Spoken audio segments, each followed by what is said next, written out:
wake up and let the weirdness begin. It's the KVJ show to start your morning. Kevin is the host, and his skin pigment is whiter than Casper the Ghost. Virginia sounds like this. Nickname Vicious Beast, so don't get her pissed. It's Jason, talks like a spaz, and he loves to talk about Bigfoot and stats. So get ready, here we go. You're listening to 97.9 with the KVJ show. What's going on? Welcome to the KVJ show. Hello, how are y'all doing today? Welcome to it. What's up, y'all? Hello. It's good to see you guys here for Tuesday. Happy Tuesday. You made it through Monday. That's right, you did. Absolutely. Got a ton of good stuff going on today, and I wanted to drop the quick reminder on you to download the 97.9 WRMF app and start streaming our show that way today. You got a chance at $1,000 if you do that. We're doing it all month long, letting you know how great the app is because you can stream us live. You can also get all of our podcasts. And just by registering and listening, you could win $1,000. Plus, this week, we're giving away tickets to the weekend when it comes to Miami next year. So, wow, a lot of benefits on that. So, you got the radio, you got the streaming, you got the Kvj TV. It's all up for you. I can tell it's a big deal. I've seen the emails from the bosses about all this. It's a big one. It is. They want to definitely let everybody know about the app that is out there. And so, you know, when they're throwing some serious cash at it, like $1,000, big tickets. Ooh. We got a staycation, Apple AirPods, a 60-inch smart TV, all going to be coming up. And that's just for downloading the app. And it's absolutely free. Go right now to your app store, look for 97.9 WRMF, and download it now. It's the KVJ Dirt of the Day. It's the KVJ Dirt of the Day. Virginia, take it away, because you know we need that Dirt of the Day. Well, it looks like the cannabis company founded by Seth Rogen is finally coming to the U.S., and they launched it in Canada. It's called Houseplant, and Seth Rogen's new weed company is going to be available in California starting next week. Mm-hmm. I mean, a celebrity weed company from a celebrity that apparently smokes a lot of weed. It's going to sell like hotcakes. Oh, Seth Rogen smokes weed? I didn't know that. Shocking. Yeah, this is going to be the new celebrity alcohol. I think you're right. And it's going to be even more lucrative than celebrity alcohol. And you're talking about some celebrities making $80 to $100 million off of their booze. Well, beverage. I feel like the weed might even do better for some celebrities. If there's a weed strain out there that gets known for being awesome and there's a celebrity behind it, that thing will sell like hotcakes. That's what I'm saying. Maybe more than alcohol. That's what Kevin just said. Well, I agree with them. He agrees. And they're also stepping into like the weed lotion game and the CBD oil game. And I saw where Kristen Bell has a new lotion called Happy Dance, and it's got the weed in it. Yeah, Denny's was telling me there was some adult lotion you can get that has a weed in it. It's getting crazy out there. It is. That's exciting, right? Yeah, it really is. I mean, I'm not complaining. I think it's kind of awesome. Yeah, and more states are legalizing the recreational. We told you yesterday that the state of Virginia has just made it legal recreationally. They said that's the first state in the South, so who knows? Start cracking into the Bible Belt. What's next? They're coming for you. That's right. Beyonce is doing something cool. She has started this small business impact fund to assist in growing small businesses that, of course, have probably suffered a lot during this global pandemic we're in.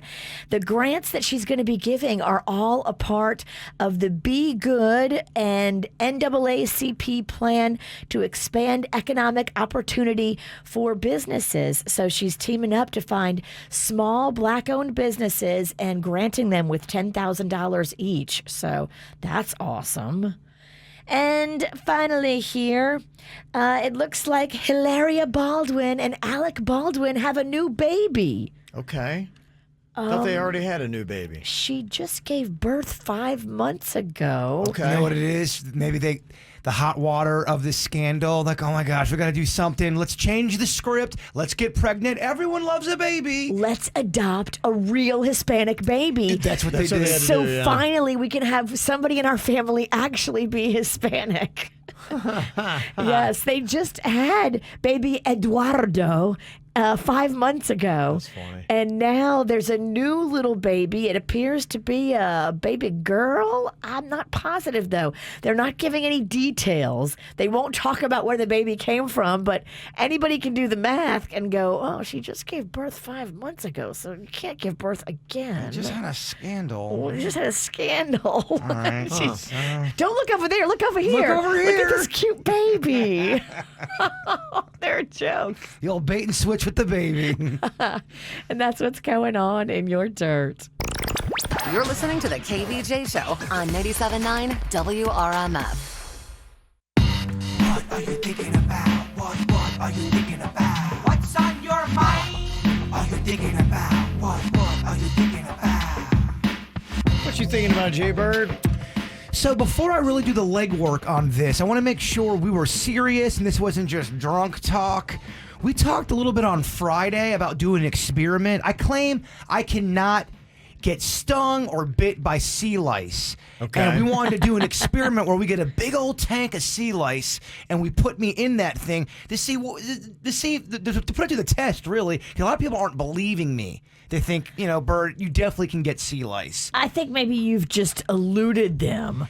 But in a tank with a bunch of them and it's just you and them, I feel like they're going to get you. The word eluding has been thrown at me a lot. I don't like that word, Virginia. They're saying that yes, I've eluded these sea lice and that they really can get me. Now, does the Kevin Ralston greenlight a project like this? I just don't know where you're going to get the sea lice. Well, If you can do that and you can get it all together, have at it. But is it KVJ sanctioned or is it one of those ones, no, Bird, you're a renegade, you do it on your own? No, go for it. Okay. I think it's a massive amount of setup, but yeah, if you can make that thing happen, maybe find one of those clear dunk tanks, fill it with water, and put sea lice in there. This calls for some kind of marine biologist to help. We need a marine biologist. We need someone in the medical community to say, all right, you're going to probably die if you do that. But can sea lice take you out? Well, what if you just sat on the edge of the tank and put your legs in? Well, that's dumb. You want to be fully submerged? I got to get that sea lice face. Yeah, I think that's the only way to make it good. He's bathed with barracudas, Virginia. Thank you. I know, I was there. And got stitches from it, not from the barracuda, because I fell and sliced my wrist on the fence. He was fine from the barracuda. The fence took him out. Barracuda loved that blood water. He was laughing at you. Okay, well, if someone can tell me if it is that dangerous, I get that it's going to be uncomfortable if I get just scorched with sea lice, but if we did a sea lice tank where there were so many sea lice, A, can I die? And B, can I find somewhere that can get me sea lice water? Okay. There's a lot going on here, but chasing greatness is not easy. What is the year, the season for sea lice? Do you know what time of year that goes off? Great question, Kevin. Let me look. Trying to remember sea what, lice season. Yeah, there is a time of year. Am I correct? From March through August. I mean, we're talking Okay. right now. The numbers are highest between April and July, so Yeah. you're coming into it, baby. Well, people don't Okay. believe me. They think that I absolutely am going to get just destroyed by sea lice. And I swear to you, Virginia, I have gone through sea lice communities my entire life. They've never touched me. How can I buy sea lice? Let's see what it says. What is the market for that? Are a lot of people Googling how to buy sea lice? Like, cool, I finally found sea lice. I mean, other than to prank your buddy and put it in his saltwater pool, I don't know what good it's going to have. And David's saying, isn't sea lice just baby jellyfish? I can't speak on that, David B. I'm no marine biologist. I believe they are like jellyfish larvae, something like that. Yeah, it says sea lice, also called sea bather's eruption, is caused by jellyfish larvae in the ocean that get trapped in your bathing suit or get on your skin and sting you. I just pride myself on being called the low-budget Mythbusters. So we Yeah. just need jellyfish larvae. I know lots of people who have jellyfish in their tanks. You got a larva guy? I mean, I know jellyfish guys. You got a jellyfish guy. All right, that's good. Okay, that's a start. All right, good. All right, this is all kind of coming together. It's the right month. Yeah. I don't know. It is. You're right. It's like it was meant to be, right? What could go wrong? Yeah. Do we call that guy with the Barracuda tank and the shoddy fence? We might have to. And I don't want to blame the fence. I want to blame my clumsiness on the stitch. I had to get stitches. I know. You were bleeding. Which kind of made it cool. Well, people that were on the perimeter and didn't know what happened, all they see is Jaybird coming out of the tank and his leg is gushing blood. And they're like, oh my gosh, he's so brave. Look, the Barracuda bit him. No, he cut his leg on the fence. No, I cut my hand. It was the hand. It was your Yeah, hand? it looked like it was blood on my leg. Blood everywhere. Which was good. Hey, look, Stuart, Florida loved it. There's a lot of action. What's on your mind today, Virginia? Well, on my mind today, I think we've got a better relationship going on with the building manager here. You remember for a long time, he hated us. I do. A lot of it was because of you. And yeah, I fully take ownership of that. I definitely called him names because he closed all the balconies and didn't let us throw things off of them anymore. There was some incidences that happened. There were. But it seems like recently he's been a lot cooler and nicer, and stuff that maybe like a year ago he wouldn't let us do in the parking lot, we've been doing. And I just want to say maybe like this truce is happening. He actually waved at me yesterday. Really? Which he's Wow. Now it was like one of these. Like Yeah. a low wave. Kind of like, I don't trust you quite yet, Sineki. Right, but I mean, it was something. And I'm proud of you because letting go and forgiving's not really your thing. That's good. You're doing better. It's uncharted territory. This is. Wow. Big stuff. Okay. Very I'm just saying, encouraged. I think he doesn't hate us anymore. He's been very nice to me, too. He's actually been very friendly. I think we're bridging the gap here. Okay, well, we can put it to the test this week because yesterday I was talking with Randy, our program director. We were trying to think of what we can do because Jaybird yesterday had predicted that it is going to rain directly on our radio station on Thursday. I believe it was between 1 and 2 p.m. I can feel it in my bones already. And he said that if that doesn't happen, then we can make it rain on him. So I believe that if we don't have that afternoon rain on Thursday, we're going to make it rain on Bird on Friday morning, and we'd hopefully be able to do that here at the building and maybe out back at the radio station. You can make it rain with whatever you want. You want to make it rain with rocks? Make it rain with rocks. You want to make it rain with rat traps? Make it rain with rat traps. I'd love to have it rain sea lice, but I don't know if we'll get it in time. Yeah, the building manager's going to be cool until we do our sea lice bit out there. It's a rain and sea lice. Well, what I got on my mind today, I saw this: daily vegetable and fruit consumption. How much should you eat if you care about living healthy and trying to live as long as you can? Okay. It's a pretty good study. This is 100,000 people over 30 years. Kind of like those numbers. And researchers follow the eating habits, and they say for a longer life, eat 3 vegetables and 2 servings of fruit a day. Ooh, I'm a little behind. You're Yeah. not the only one. Tomato sauce on your pizza with extra cheese doesn't really count as your vegetable. Damn it. Yeah, they're not all created alike. They say these starchy vegetables like corn, peas, potatoes are not helping us live longer. The good ones. Fruit juice doesn't do anything. In fact, it kind of goes the other way. And the leafy greens, very green vegetables, are the ones that make the biggest difference. Now, the fruits, they did not list which ones are good because I know not all fruits are also created alike. I think the blueberry is Yeah, there are a couple like superfoods in there. the top Bananas seem to dog. be That's a good. superfood. Yeah. It is. Yep, citrus seems to be great for you. Unfortunately, about 1 in 10 people are eating that much produce a day. Now, you can actually live even longer by doing 5 servings of fruit and veggies a day, but that's the upper limit. But are you really living?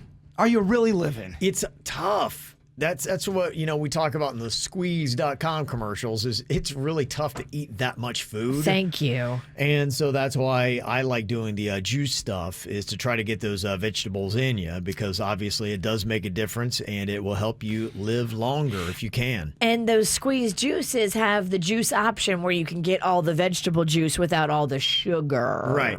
When I thought I was dying back in October and I went on that big health run, I really got into Brussels sprouts and I tried to doctor them up. And there's things you can do to make them taste better. Cook them in bacon. Bacon. That wasn't on the plan for the health kick. I think it's keto though. I don't know. Yeah, I love Brussels sprouts. Didn't used to like them, but if you do them right and Yes. they kind of fry them Yes. in a way, like an air fryer, and they become like potato chips, and they'll put a balsamic glaze, reduced glaze on them. There's a couple places that have those, and they are absolutely amazing. Now, they're not like eating potato chips, but in the vegetable world, they're the closest thing you're going to get. I know what you mean. The way you prepare the Brussels sprout is really what it comes down to. If they get all hard and they stay in the shape of like a lamb testicle, I don't think they're good. They're too it's too green. You almost have to peel back. You peel them back, the leaves of the Brussels sprouts. You separate them. They get crunchy. Put the balsamic glaze on there and a little seasoning, and they're amazing. I was choking down olive oil. Olive good. oil's good. It is. It's supposed to be good for you, but not in the shot form. Oh, you drank it? I did. Wow. I drank it. Okay. Yeah. You don't have to drink it. Well, I thought I was going against the Grim Reaper. I was doing everything I could. You are hard. Very. If they're prepared well, really good cooks, chefs, they can make great vegetables. Not all vegetables are that tasty, but really great chefs can make about any vegetable applicable. There's some vegetables out there. There's no hope. Yeah. There's just no hope. Nah, The never. lima bean to me is That's just a tough one. It doesn't deserve your help. Yeah. No, it's not a real bean. It doesn't belong in the bean family. It sucks. And everybody knows that. That's a fact. Yeah, you're right. There are some you just can't do. That's why you got to find your couple of leafy greens and stay in that sweet spot. Again, they say for a longer life, eat 3 vegetables and 2 servings of fruit a day. All right, Virginia, let's make some changes. All right, coming up here in a couple of minutes, we got some random questions for you, and we're going to go back into the memory banks. What do you remember being the worst thing about being a kid? We'll discuss next. Get the info on everything that's going on with us at kvjshow.com. Okay, we got some random questions here, including what do you remember being the worst thing about being a kid? Oh, man. To me, it was the lack of freedom. And I was an only child growing up in a very small town with not a lot of excitement, with parents who were not very exciting themselves. I had a very boring childhood. In a way, it was good because it forced me to be creative, and I think that's helped me later on in life. But at the same rate, I just remember I couldn't wait to get out of that town. I couldn't wait to get out of that house. I love my parents, but I was just bored silly, and I would always have to go with them to places that were ridiculously boring. And it was tough. Logan, So, Ohio couldn't hold you. That couldn't hold you back. They couldn't. I had to get out. It was just enough. You're the Bronx. To me, boredom was the worst thing about being a kid. And now it's just really crazy to watch my own kids growing up in South Florida with tons to do, the kind of electronics and all those distractions that they have. And woe is me. If they don't have anything to do for 10 minutes, they look like an angry cat in water. They just, they don't even know what to do. Like, they're going to explode. I'm like, oh, man, if you could only walk a day in my shoes from my childhood, man. So that, to me, was the worst thing about being a kid. Do you have something, Virginia? I mean, it's kind of depressing. Oh, well, you're on brand. That's what you do. This is, welcome. I think the worst thing about my childhood was maybe like being like a poor kid. Okay. And like seeing my parents fight about money and struggle, and seeing, I couldn't get the fancy clothes, I couldn't get the, things all my friends had. I think back and like some of my friends' parents who they had money, they had like fancy houses and cars and stuff. They would like buy me stuff, and now looking back on it, they felt bad for me. Yeah. But I didn't realize it back then, when you're the poor kid, you don't really, it's stressful a little bit, but you don't really realize the depth of it. Yeah, I think that a lot of kids, I grew up in a very poor area, and, we weren't crazy rich. We were okay, better than some. But, having, friends and myself not having a ton of money. Yeah, being poor, I think when you're a kid, you don't really realize that you are poor. It's a concept that doesn't strike you until you become older. And, a lot of times you're like, what's the big deal? It's funny because that's what's my example. We didn't have a lot of money either, and we had a lot of people living in the house. Keep in mind, we had my Aunt Ann, who's always there. We had my niece, but especially when we were real young, we didn't have a working vacuum cleaner. So my mom would put us on speckle duty, and you'd have to pick up food speckles off of a very 1982 looking green rug. Yeah. And you'd have to go Was in it shag? Oh, it was so shag. It was so gnarly. It's hard to get speckles out of shag. And I still get flashbacks. If I see corn, I almost kind of shudder a little bit because I remember getting on my hands and knees and collecting corn and making corn piles. When you were on speckle duty, that was real depressing as a kid. Builds character. Oh, it definitely does. Yeah, it does. It does build character. What about does. you, Bird? Worst thing about being a kid? The Speckle speckle duty duty. was the worst because thing, we okay. didn't have a lot of money, so didn't have the vacuum cleaner. We had a car that had a hole at the bottom, so when you drive over a puddle, water would shoot through. Yeah, we never had a vacuum cleaner. I don't think we ever owned one.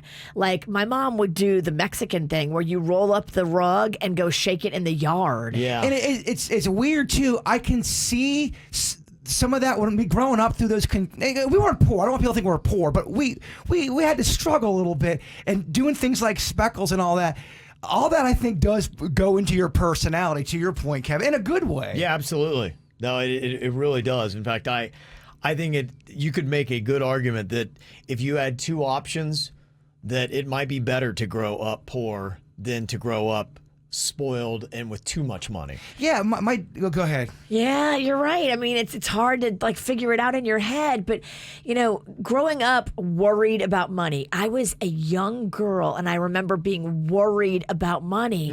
And I remember thinking, I don't want my kids to ever have this stress and be like 9 years old and worried about money. Yeah. Like, that was a stress in my life. And I'm glad that I don't put that on my children, even when I have, oh, my bank account, it's overdrawn. I don't tell them that. I don't put that stress on my kids. I don't ever let them hear, like, me and Panda don't fight, but if me and Panda were fighting about money like my parents did, I would never want to put that stress on them. I mean, I look back for Halloween, I wanted the Jason from Friday the 13th mask so bad for Halloween. I was probably 8 years old, and we couldn't afford it, so my dad made the mask out of poster board and tried to sell it like it was an awesome mask, and it was terrible. But I look back now, I'm glad that happened because it's hilarious. Yeah, to It's me, a great story. poverty is one of the greatest motivators that you'll ever see. It stays with you and it drives you to greatness to say, I remember all those times. That pain sticks with me. And I am not going to continue my life that way. And the best thing that happened to me was getting friends that actually had parents with money. And I was like, oh, wait a minute. What the hell's going on here? Okay, now I get it. Like, I need to be something. Yeah, first time I went over to my friend's house, I'm like, so where do you keep all the 3-liter soda at? Like, 3-liter soda? We don't drink soda. What? You don't drink soda and you don't have a 3-liter bottle? Okay, let me see here. Somebody else saying in a text, said, yeah, I remember the worst thing about being a kid was Sunday night remembering when you had homework. Oh, that was bad. Math. Yeah, I still have PTSD from that. I get that. Okay, let's say you and your 16-year-old you become roommates. What is the first thing you have a fight about? That little bitch is gonna eat my food. Okay. Yeah, he's gonna eat Fight over food, huh? He's gonna eat my leftovers, and I'm gonna fight him. Okay. Interesting. That's what gets you. I think mine is probably sleep schedule because my 16-year-old self would stay up to ridiculous hours. I had about the exact opposite sleep schedule when I was younger before I got into radio, where I would go to bed at about 3 a.m. and wake up at about noon, and now I get up at about 3 a.m., so... yeah, that would be a problem. And I was not quiet at 16. What about you, Virginia?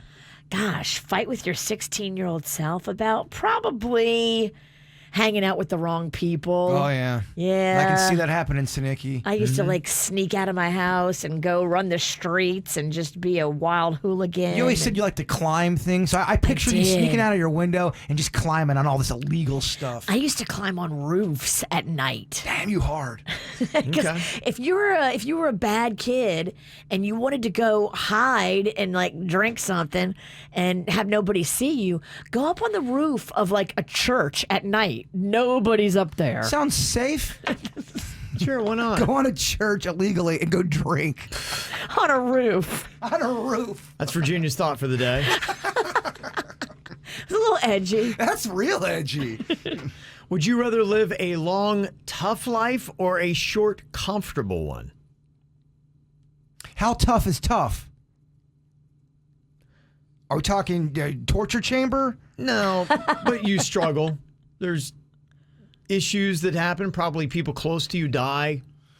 You have a lot of those kind of moments in your life. You're like, wow, this has been rough. I just have, it seems like one bad thing after another happened to me. You go to work, someone accidentally cuts off 2 of your fingers. You're like, all right, well, just add it to the list. Could be, yeah. I'm taking the tough life. You are. Yeah. You want a long, tough life. We're going to take that pain and turn it into positivity. Oh, you are? Okay. That's what I like. Okay, Yeah. you're going to battle through it? What do you think, Virginia?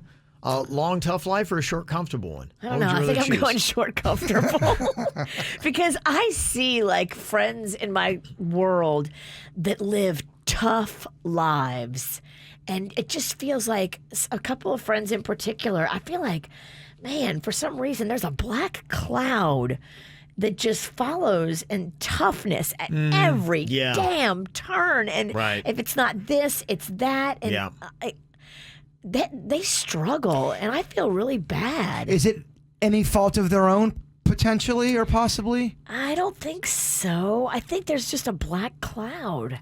Yeah, sometimes you never know when it comes to disease and things like that. You're like, why do all these people have to deal with these things? Well, that's why? different. Yeah. Like everybody in your family has gone through horrible tragedy. Like the person I'm thinking of, like horrible tragedies in their life. Horrible and numerous. I bet I know who it is, too. I bet I know who it is. You probably do. I do. And what's considered a short life? What are you giving me till I'm 21? You give me till I'm 38? Yeah, I would say probably somewhere in your 30s.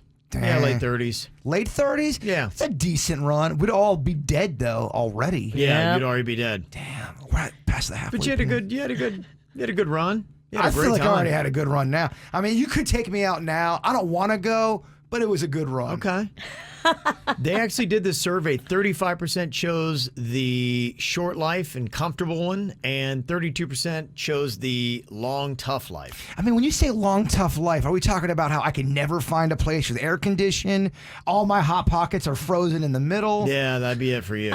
That'd be your tough life. Just put it back in the microwave. But that's, I think, that you are a part of this tough life. You have a microwave that just doesn't cook the middle of things. You don't know tough. You solved. And what weird, not traumatizing things did your family do that you realized later in life wasn't really normal or common? Pick up speckles without a vacuum. Virginia, did your family do anything like that that was a little bit odd? Weird, but not traumatizing. Yeah, it was weird, not traumatizing thing your family did that you realized later on in life probably wasn't that normal or common. Could have been food you ate, traditions you had, things you did for fun. Yeah, I mean, my mom confessed when we were older that she would give us, cow tongue and when we were little. But, I mean, it's not traumatizing. It's just like, really? Yeah, that's cultural. Cultural. Yeah. Ours was, because we weren't allowed out a lot, we would always be putting on plays and shows for my mom and for Ann and my dad. And if my mom had a person over, we'd always make sure we'd come up with some kind of like vaudeville act. And I noticed a lot of families did not do that. Okay, that's kind of cool. Yeah. Good for you. We weren't really allowed out, but we could do whatever we want indoors, so to speak. Except for cocaine. We couldn't do that. Couldn't do cocaine? You made your house like a vaudeville show. It was like to a entertain playhouse. each other. Exactly, yeah. Oh, that's kind of cool. Yeah, and I just noticed a lot of families didn't do that because I think a lot of kids were allowed to go out. Okay.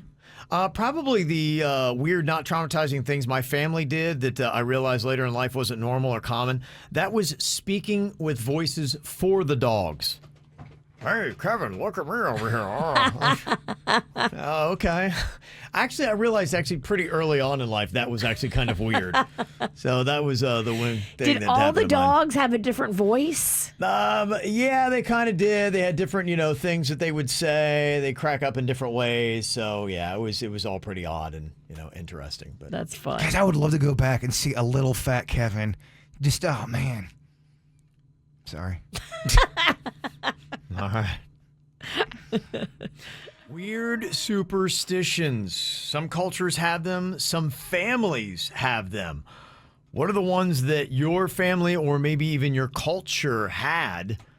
A couple of different ones here. One text said, in my country, people believe that if you're coming home after 6 p.m., that you need to enter your house backwards or else an evil spirit will follow you inside. Oh, Wow. that's creepy. That is kind of interesting. Maybe I should try that. Huh. Somebody else said that strange superstitions, you must know this one about Latinos, are afraid of babies being out at night because of something like snow from the moonlight getting on them. It has a name. I forget what it is. Oh, I don't think I've ever heard of that one. That's interesting. Are people just making things up? Maybe. You could easily send us a text. well, you say that it's about this moonlight snow, but it's really about, it's a baby. Let's take it home. Yeah, it's outside. Yeah, it's nighttime. It's not protected. The freaks come out at night. Bring the baby home. Yeah, somebody's seconding that one about walking into the house backwards. It was from Aruba. Oh. In Aruba, they have that. Ooh, I wanna take. Sorry, every time I hear the word Aruba, I have know, to right? sing You got to it. sing the Beach Boys. Another strange superstition that this family believes, they say you always have to leave out of the same door you arrive through, and it's bad luck otherwise. See, I can't mess with any. I'm OCD, so all these little rules, that would make it really tough to get through life if I had to follow these odd rules that I. Yeah, this is a superstition your family believes. Yeah. One family believed that if you do laundry on New Year's Day, a family member will die that year. Oh, my gosh. I'm trying to think back if I did laundry. Well, you know what you're not doing on New Year's Day? That's kind of cool. My mom and Ann would always say, it was an Italian thing, I guess, if your left palm was itchy, you're going to receive some money. If your right hand is itchy, you owe money out. And I Yeah. find that to be kind of true. When I notice my left hand is itchy, I always get a windfall. Okay. I think there are a lot of cultures that actually had that odd belief. Yeah, my grandma Beulah used to have one that if her nose was itching, somebody was coming to visit you. Which I was like, okay. The nose. Another strange family superstition. One person said that you should touch your collar when you see a hearse or you'll be the next one in it. Oh, my. Whoa. Oh, yeah, Denny's does something. If he's going through a red light, and if it's yellow, and he's going through the yellow, and it's turning red, he does like this kiss thing. And it looks like it's a superstition thing, and I meant to ask him about that. Denny's! What you kissing? Because I notice he only does it when it's yellow going and changing to red. I think it's like a tradition for him. Okay. Really? It's his own little thing because, some I of these know- are I know she- personal, some are What's family, your- some are cultural. Your yellow light kissy thing. Oh, yeah. So I used to ride with one of my friend's moms, and she did it every light because she said one time she didn't. She got T-boned. Ooh. So she's like, she does it every time now, and I think it became a superstition like that. And then when she told me that in the car before I was driving, You didn't when I wanna be started driving, I T-boned. didn't want to get T-boned, so I just started doing it. You believed it. You took actually another family superstition. Yes. Aunt Ann used to do that. It's funny. I think it was from one of my old Italian friends, so it might be an Italian tradition. Okay. Huh. If Aunt Ann did it and your Italian friend, it must be. She was always blowing kisses at things she drove by, and she'd like mutter something. In the name of the Father. Forget about it. Somebody texted in and said, if somebody sweeps over your foot, it means you will never get married. Oh. Get the broom. Start sweeping, Virginia. I ain't walking that plank. I'm not sweeping your foot. Never say never. Wow. Okay. Interesting stuff. Somebody said, yeah, it's bad luck to put shoes on a table's my family superstition. Brand new, still in the box, still in the bag, and I would get yelled at if they went anywhere near a table. Just kind of a weird thing my family does. Huh. You don't put new shoes on the table. Okay.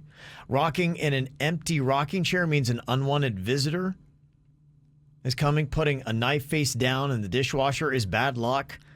And pushing an empty baby carriage means you're going to get pregnant.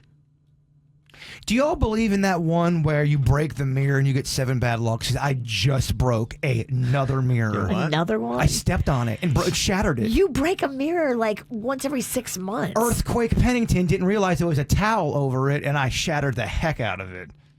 7 more bad luck.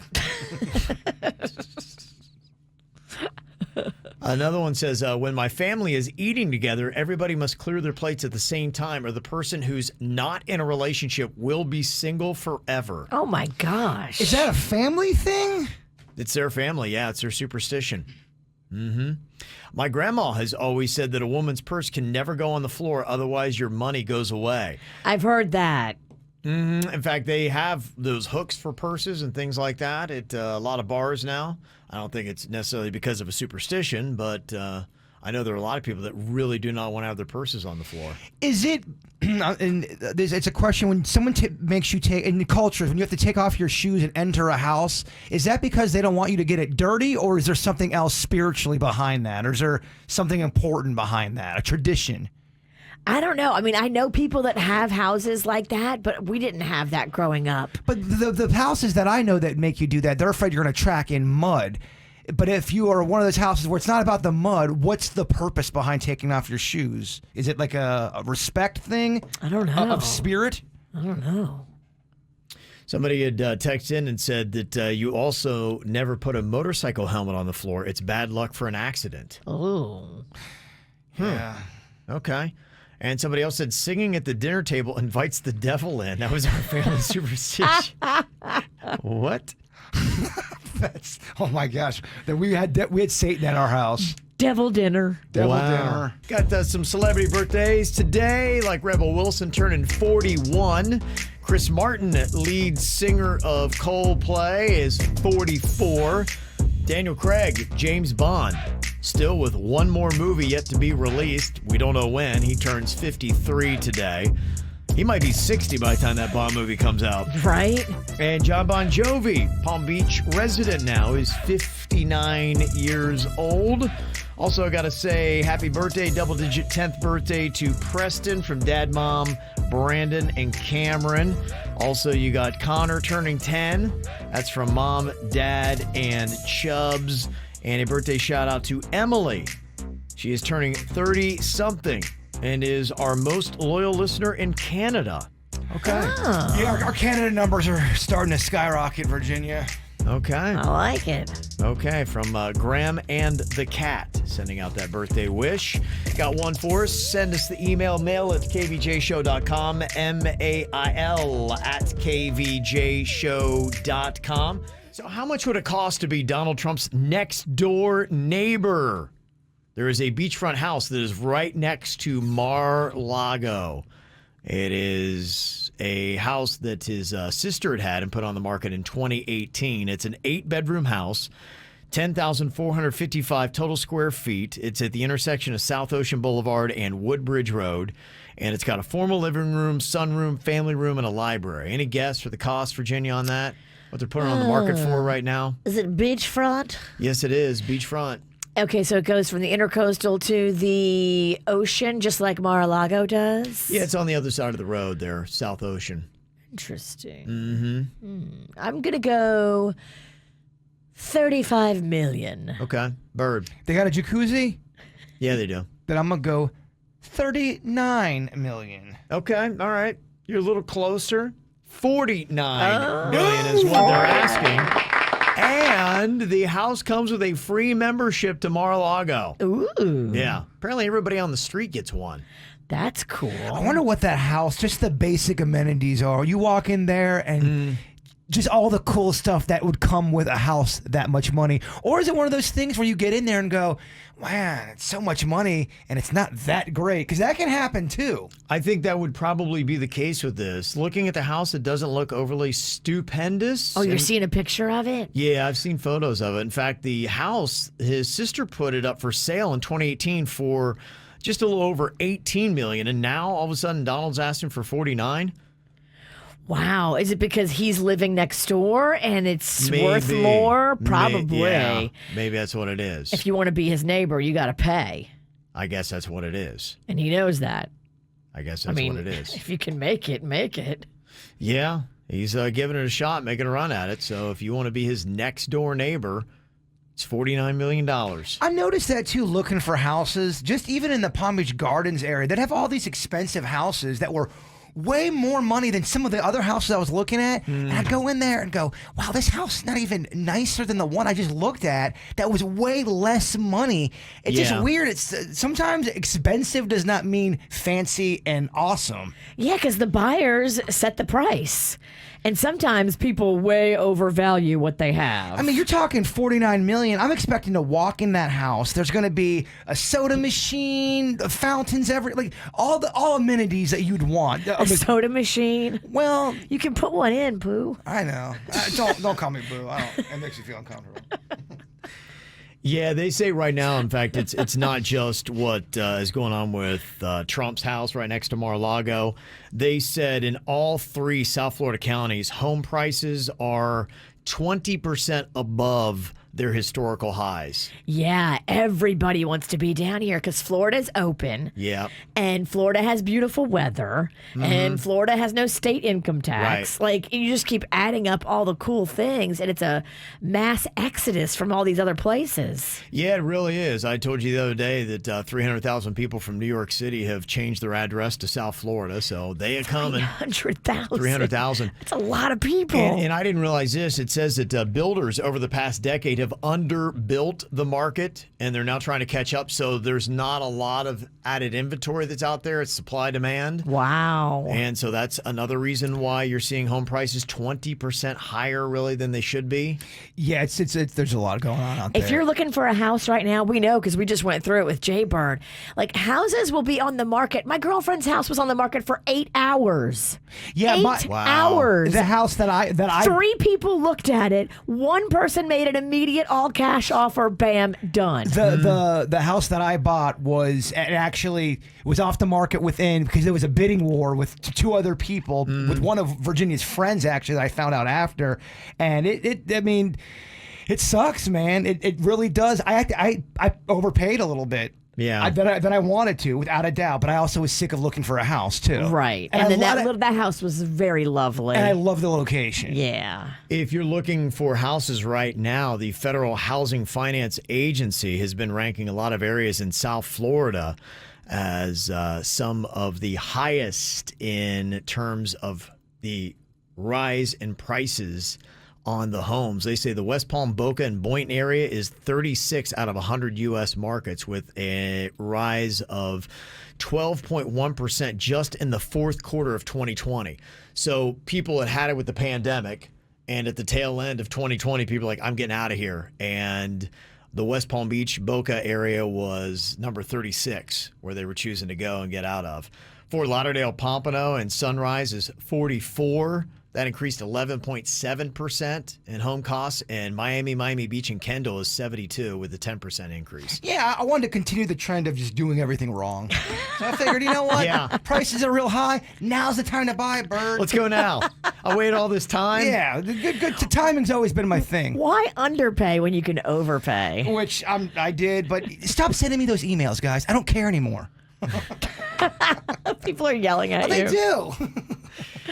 For New York City residents, Florida was the top destination to come to. 10% increase year to year from September 2020 from the year before. Yeah, New York, New Jersey, that is pretty much what we're getting is an influx of New Yorkers right now. It's just crazy to think about because we are actually very spoiled living in Florida where it's open. And if you want to go out to a bar, you can. Life is normal. My sister, when they came in town, they're still shocked because they're in New Orleans where everything was shut down. Like bars weren't allowed to sell alcohol for a week. Right. Like it is crazy the difference. Yeah. And we really take it for granted. We don't see it. I know a lot of people are probably bummed out hearing that all these people are moving down to South Florida, but I see it as potential. Let's turn these people into KVJ Nationers. We need to. Turn Yeah. them. We turn them. Okay. I'm not Let's sure try. how we do that, but we're getting older, so nakedness doesn't work. They say New York State has already had a net loss of $20 billion to states, including Florida, where there's no state income tax. So that taxable revenue, $20 billion. So if you are looking to live somewhere in Florida, there is a list of the most affordable beach communities in America. They look at home values, number of rooms per home, property taxes, and things like that. Melbourne, Daytona Beach, and Fort Pierce in the top 10. Deerfield Beach was number 20, Hallandale, 40, and Pompano Beach, 45th. So if you are looking for a South Florida home, they recommend those communities. So there you go. Unless you want to buy right next to Donald Trump. or next to Jaybird I'd love to have you. on Overpay Block. See, I was kind of curious who was in that house, and I just saw the story today about him selling the next door residence because my mother-in-law was telling me, she works at the club just down the street on Palm Beach. Oh. And somebody from the club had been out on the beach walking, and they were walking with Mike Tyson over the weekend. And Mike Tyson apparently was in Palm Beach, and he said he was staying with the person right beside Donald Trump's house, which I guess nobody's in there. I think I know who's in the other one. Interesting. Yeah, on the other side of the club. So Mike Tyson is in town. Could Mike Tyson be one of our was. new Palm Beachers? Yeah, I don't know if he's going to be coming here permanently or if he was just visiting, because he had said he was just visiting a friend and staying right next to Mar-a-Lago when he was in. But Mike Tyson, if you don't know a lot about him, he's about to become really high profile. I think this next year you're going to be hearing a ton about Mike Tyson because, Hulu, you're talking about that unauthorized autobiography they're doing that he's not real thrilled about called Iron Mike. He's not happy at all. He's saying that it's just systematic racism that's making this thing come out. He is not signing off on it. Well, they didn't pay him, and I think he's pretty upset about that. It's his life story. I get it. I mean, if it's your story and they don't want to pay you, you're like, what am I even doing here? Well, and it's probably going to be competition, too, because he is doing an authorized story. I think Jamie Foxx is going to be playing Mike Tyson in an upcoming biopic. Is he going to be in the authorized or the unauthorized one? I think Jamie Foxx is going to be in the authorized. It's going to be probably like one of those movies like an Ali. You know how you have Will Smith and play the role of... And Jamie Foxx loves playing somebody that was famous. Gotcha. Like Ray and things like that. For $1 million, would you let Mike Tyson hit you as hard as he could without any kind of gloves on, right to the face? Do you take that deal? Tax free. As soon as it lands, you get the money right in your account. Do you accept that deal? I think I'd probably take one punch from Mike Tyson for $1 million. It's him, current age, as hard as he can punch you. He can still hit. I know he can. That dude can still really hit. He could knock you out to death. I think that's That's a risk you take. He could one punch drop you and kill you. You have your hands handcuffed behind your back, and Tyson gets to unload one punch for $1 million. And he's angry with you. I'd do it in a heartbeat. Oh my gosh. I would never. $5 million. No. He could kill you. I feel like I could will the death away. I think I could. You could take it? Of everybody on this show would take a punch the best. I think Ralston could take one too. I think we're going to be damaged a little bit. I have a very hittable face. It goes Jaybird, Ralston, Denny's, me, then Suits. Yeah. Although don't underestimate Denny's. Denny's been punched a lot in his life. Okay. Get the info on everything that's going on with us at kvjshow.com. So is online dating only for attractive people? This email that we got, mail at kvjshow.com, says, I'm not very attractive, and it seems like the only way to get a date right now with all the online dating sites is by what you look like on the outside, not the inside. What is the best option for somebody that is maybe a 4 on the scale of 1 to 10 to find someone? Dating services are still an option for people who don't find themselves good looking. You can still find people. There's a seat for every ass out there. Okay. And even if you think you're a 4, I'm guaranteeing you that there are things you can do to make yourself a 6. Okay. There are things you can do to make yourself feel better, look better, photograph better, and present better. There's another thing that goes on sometimes, too, where I've noticed some people, they say they can't meet anybody or they can't find anybody, and then they start to tell you about 3 or 4 people that were interested in them. And they weren't attracted to that person. So it's not that no one's interested in them. The person that the type of person you want to attract is not interested in you. So you can't say that there's no one out there for you. I just noticed that with some people that no one ever hits on me, and then they proceed to tell you 3 stories of people hitting on them. Yeah. Yeah. Well, I think, what is tricky and what I'm curious of is that, for the most part, dating has been a thing where the physicality is the first attribute. It's what you see first. It's the picture that grabs people on those dating sites. Yeah, but let's just say that you have other amazing attributes. And on your list, you are top notch in 5 categories. Looks, unfortunately, is lower on the list for you. Be cool. So so what are the things that you can do to say, look, you got to notice, okay, yeah, I may not be Zac Efron, but what is it that I I'm can Zach do? Galifianakis. Yes. So what do I do? How do I make people aware of that? Because looks are immediate. You can just take a super fast glance at somebody and be like, whoa, they're really hot. Okay, let's get those digits. But somebody who may be very smart, they may have things going for them. They may be very kind. They may be funny. They may have all these other great attributes that so many other people want. It just seems like it's a longer sell, but you have to get through that initial to say, hey, give me a chance so you can see this. I may not have the facade, but man, when you get past that exterior that you may rate as a 4, everything else is a 10. I think for a lot of people, kindness / being cool. If you're just a good person, man, you're gonna attract people that want to be around you, regardless of what you look like. And I think that's a big thing. If you do eHarmony too, they actually make you fill out a bunch of stuff about your personality, about what you're looking for, about your attributes, about what you want your partner's attributes to be. It gets a lot more specific into personality than a lot of the ones that just focus on the picture and the physical description. You don't want to be a 2 and also a jerk.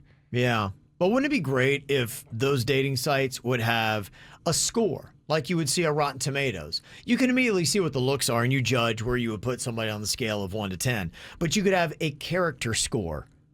You could have an intelligence score. You could have a humor score.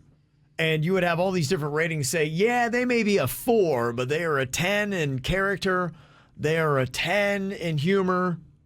All these other things. That would be awesome if somehow they could do that. I don't know how you would do that. That'd be a cool thing. What's my Rotten Tomato intelligence score? Don't answer that question. I don't want to know the answer. That's a fun game. Go through all the little attributes of what your Rotten Tomato score would be. What's your look score? What's your humor score? Yeah. I think the biggest things is, be you, be genuine. And some people are trying to look through it. In fact, Megan had called it from Stuart, and she said, oftentimes you can just tell from somebody's profile whether they're a tool or not. And a lot of people, believe it or not, are not into tools. And if you see somebody with a shirtless photo, no. Keep swiping. Yeah, I'm still going because that's all they're going to have to offer. And boy, how depressing is that where you've bought into the physicality and then you sit down to have a conversation or you're on the beach and everything they say is like, ugh. Cringy. Yes, and their laugh is annoying and you're like, oh my gosh, I can't. You know what?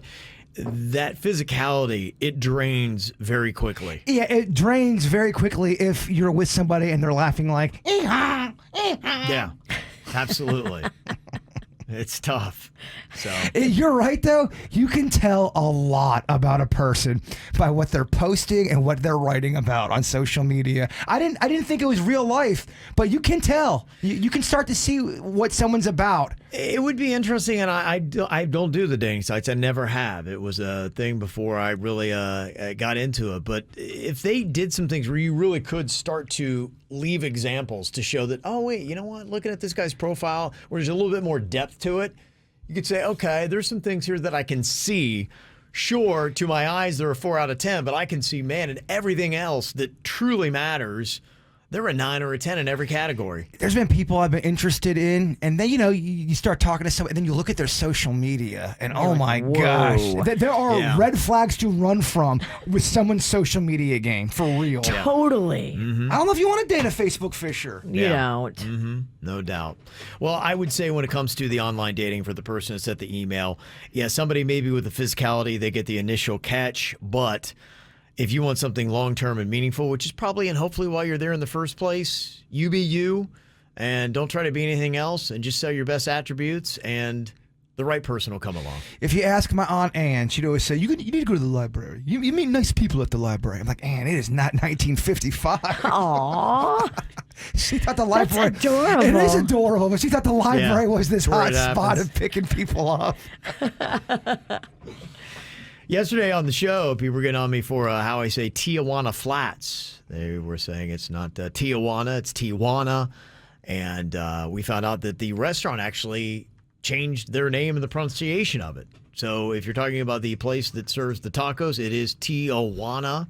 and the town in Mexico is Tijuana. And Bill says, I've been a South Florida native for 60 years, and it drives me crazy when Kevin says Palm Beach. Kevin, the L is silent in the word palm. He's messing with you. No. Other people are saying, yeah, it's Palm Beach. Oh my gosh, people, P-O-M. y'all get a hobby. Get a hobby. I never had any idea that everything I say grates on people so much. Well, since you brought it up, Yeah. No. Measure is another one, Kevin. treasure, measure. Measure, not measure. Okay, well, there you go. Just let me have it. What else am I saying wrong? Apparently, it's about everything. All right, got to get somebody here to play a round of Denny's or Animal.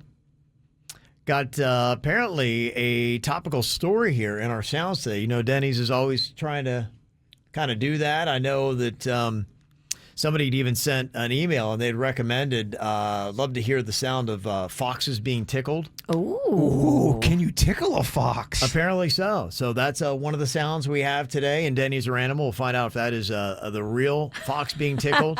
I love that he's doing requests. I do too. I like how Yeah. he's keeping it so topical. Yeah. And apparently we might have the actual audio of a whacked out news story from today. There's a woman in Alabama that got arrested recently after she stole a neighbor's goat. She painted it and then took a bunch of photos for social media. And now she's looking at felony charge for livestock theft because of it. Yeah, you can't paint goats. You can't steal goats and then paint them. Right, What was exactly. she thinking? Why would you post that? It was a prank gone wrong. So apparently, doing the video, there was the sound of that. So we've got the sound of a goat being spray painted. Denny's or Animal is the sound that you're about to hear. One that Denny's made, or is it the animal themselves that we got? 877-979-WRMF, 877-979-9763 for animal enthusiasts only. And if you are, a quick note, did you know that it is nesting season for the sea turtles this week, Virginia? I did. Okay. Yes, it's starting up again. That is a good point. I know we do the beach cleanups. We're getting that set up because one of the things that we do is we go out to MacArthur Beach State Park and we clean up all the things because the sea turtles will gobble that up. It's not good for them. Have you ever seen footage of a giant sea turtle? Yeah, I have. It's amazing. My gosh. They had, Cool. they had a photo of one that was going into the water, I think in Jupiter the other day, and they respectfully, kept their distance. It looked like it could eat Virginia. It's amazing. Yeah, they're really amazing animals. So we love animals here on the show. So dial us up, 877-979-WRMF. All right, Denny's coming in here with today's player. It is going to be Kristen and her son Aiden from West Palm Beach to play Denny's or Animal. Hello, Kristen. Morning, KVJ show. Good morning. How are you today? Oh, doing wonderful. How are you guys doing? Doing fantastic. Thank you very much. Okay, you are all ready to go here, huh? Yes, my son's being a little shy, but yes. Okay, that's all right. We'll figure this thing out. We'll make it happen. Okay, so we got Denny's or Animal. The first one we have here is the story I was talking about from the woman in Alabama that stole a goat and then spray painted it just for social media. So tell me, is this audio the real audio from the video that she made, or is this our producer Denny's making this noise here?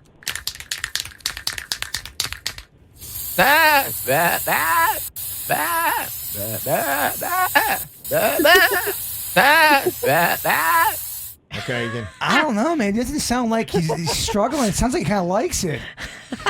Well, you know what? If you've ever had that, the spray paint comes out a little cold.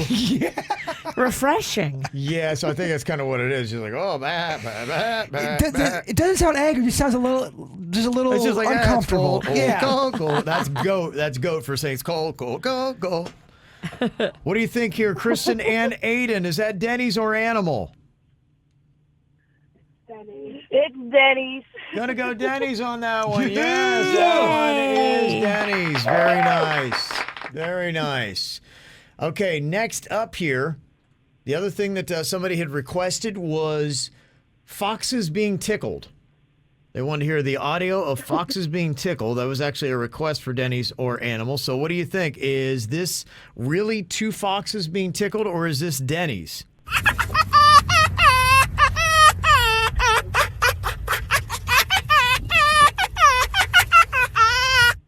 That is adorable slash horrifying. Yes. Went all in A little one. bit of both, right? Whoa. Okay. What do you think about that? Is that really foxes or is that Denny's there? That one's kind of tough. We're gonna say animal. You're going to go animal on that? No. Yes. Okay. And you are correct. 2 for 2. Yay! That thing sounds just like a baby. Crazy, right? That's so cute. It's tripping me out, man. It's blowing my mind. I like it, but It's too much. It's creepy, but I love it. I don't know what to do. I want a pet fox. I know. I heard they're kind of mean. They're cute, but they're kind of mean. And this is some sad audio here. This happens, unfortunately, too often. I see a lot of possum on the roads, and I hope that they're sleeping, but a lot of times I don't think they are. This is audio here of a possum being hit by a car. Oh my gosh. It's going savage here Got a today. little dark. Yeah, terrible. real dark. Wow, this is like a fun-loving Yeah, family we go game. from cute little cuddly foxes being tickled to a possum being plowed by a vehicle. What the heck? I don't like it. Okay, what do you think? Denny's or animal here? Oh my goodness. That's terrible. That car needs to slow down. Oh my gosh. It's always a guy in a Mustang. That you could is tell that was a Mustang. terrible. You could tell. That was terrible. All right, what do you think, Kristen and Aiden? Is that Denny's or animal? Ada thinks it's an animal. Aiden thinks that, sadly, we got the audio of an animal being crushed. Well, Yes. tell Aiden to cheer up because he's actually incorrect. That Oh, is, that's wrong. yeah, that is Thank goodness. Denny's. That was Denny's. Yeah, we Yes, didn't. thank goodness. Yeah, No we're- animals were hurt. No, we're not broadcasting any animal death. This is actually Denny's. Yeah, again, I would expect more of a bigger sound from the animal. Yes, all right. Very nice. 2 out of 3, not bad. Kristen and Aiden, thanks for playing along with Denny's or animal, okay? Thanks, guys. Have a wonderful day. Talk to you soon. Okay, take care. It's time for viral audio. So hide your kids, hide your wife. Double rainbow all the way across the sky. Ain't nobody got time for that. Well, somebody who has been in the country game, Taylor Swift, she apparently is not too thrilled with Netflix. They have a series called Ginny and Georgia, and they just cracked a joke. How dare they about Taylor Swift's dating life? The show premiered on February 24th, and you can hear one character say this line to the other. So what, you and Hunter? I'm guessing that's over.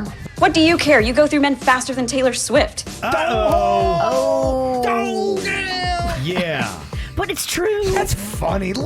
Swift, laugh that one off. Lighten up. She Lighten up. is not. Taylor Swift is not very happy and has come out publicly and blasted Netflix and is not real thrilled with that joke. I think her comment was something like, yeah, 2010 called and they want their sexist joke back.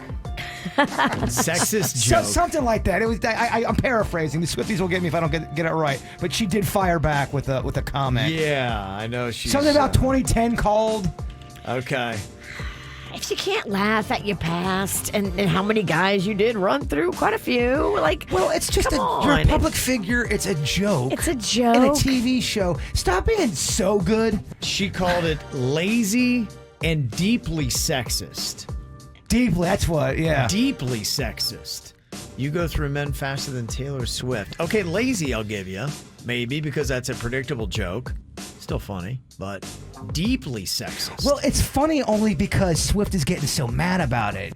No one would give a crap if, dog, she's a celebrity. She's taking opportunities to make it about her. I She's get made it. millions off Yeah. of the many men she's dated and the breakups that subsequently Yeah. happened. But the Swift camp, they're not idiots. They see any kind of negative publicity and they go, here's an opportunity to get a story out there for Attention. Swift. Yeah, of course, it's Well, what it is. This confirms what I have always really kind of thought about Taylor Swift. She doesn't take a joke very well. No. She's not really able to laugh at herself. She takes herself a little too seriously. A little And- stiff. If that's what's getting you all Deeply gassed sexist. up, oh my gosh. You should read the KVJ Twitter. Wow, deeply sexist.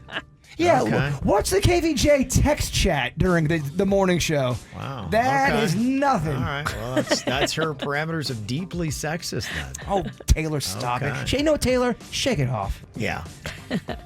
Well, she's at least found something else to be mad at other than Scooter Braun, so I guess that's good. But she's still making some cash. Don't feel bad for her. This is a pretty impressive list. Seeing how much artists are making on streaming their music on Spotify. Taylor Swift, in this last year, $81 million off of 15 songs. Wow. How about that? And 13 of the 15 are about a dude. Yeah, and it would have been $100 million, but gosh, if she was the man, it would have been $100 million. Of all the performers that I saw on there, Drake was tops. He has 50 songs on Spotify, and it made him $109 million. Wow. Crazy, right? And that's just Spotify. Yeah, this is your Spotify. Yeah, Wow. so they finally figured it out because I know they had a issue there for a while and getting the artists money for playing their music. They were only sadly making money off touring, but it doesn't seem like the case. $109 million. Now, how that breaks down and who exactly gets all that $109 million, I don't have that. And it seems like all the old dogs too are selling off their catalogs. Like, yeah, they're doing it now. Crosby, Stills, and Nash. One of the dudes in there said, "I want to sell it all." Can't take it with you. Beyonce made $88 million off of 40 songs on Spotify. Wow. Ed Sheeran, $82 million off of 28 songs on Spotify. Rihanna still making money, $43 million off of 31 songs. The Weeknd made 26 off of 8. And even Billie Eilish and Post Malone making some money. Billie Eilish made $7 million just off one song streaming on Spotify. Oh, it's going to be so much more money in 3 years. People love her. Yeah, Post Malone made $6 million just for one song. Does it say which song it was? Nah, yeah, I bet think it's if you go on there, circles. yeah. Or better now. You can Oh, see. better now. Yeah. Okay, am I the jerk?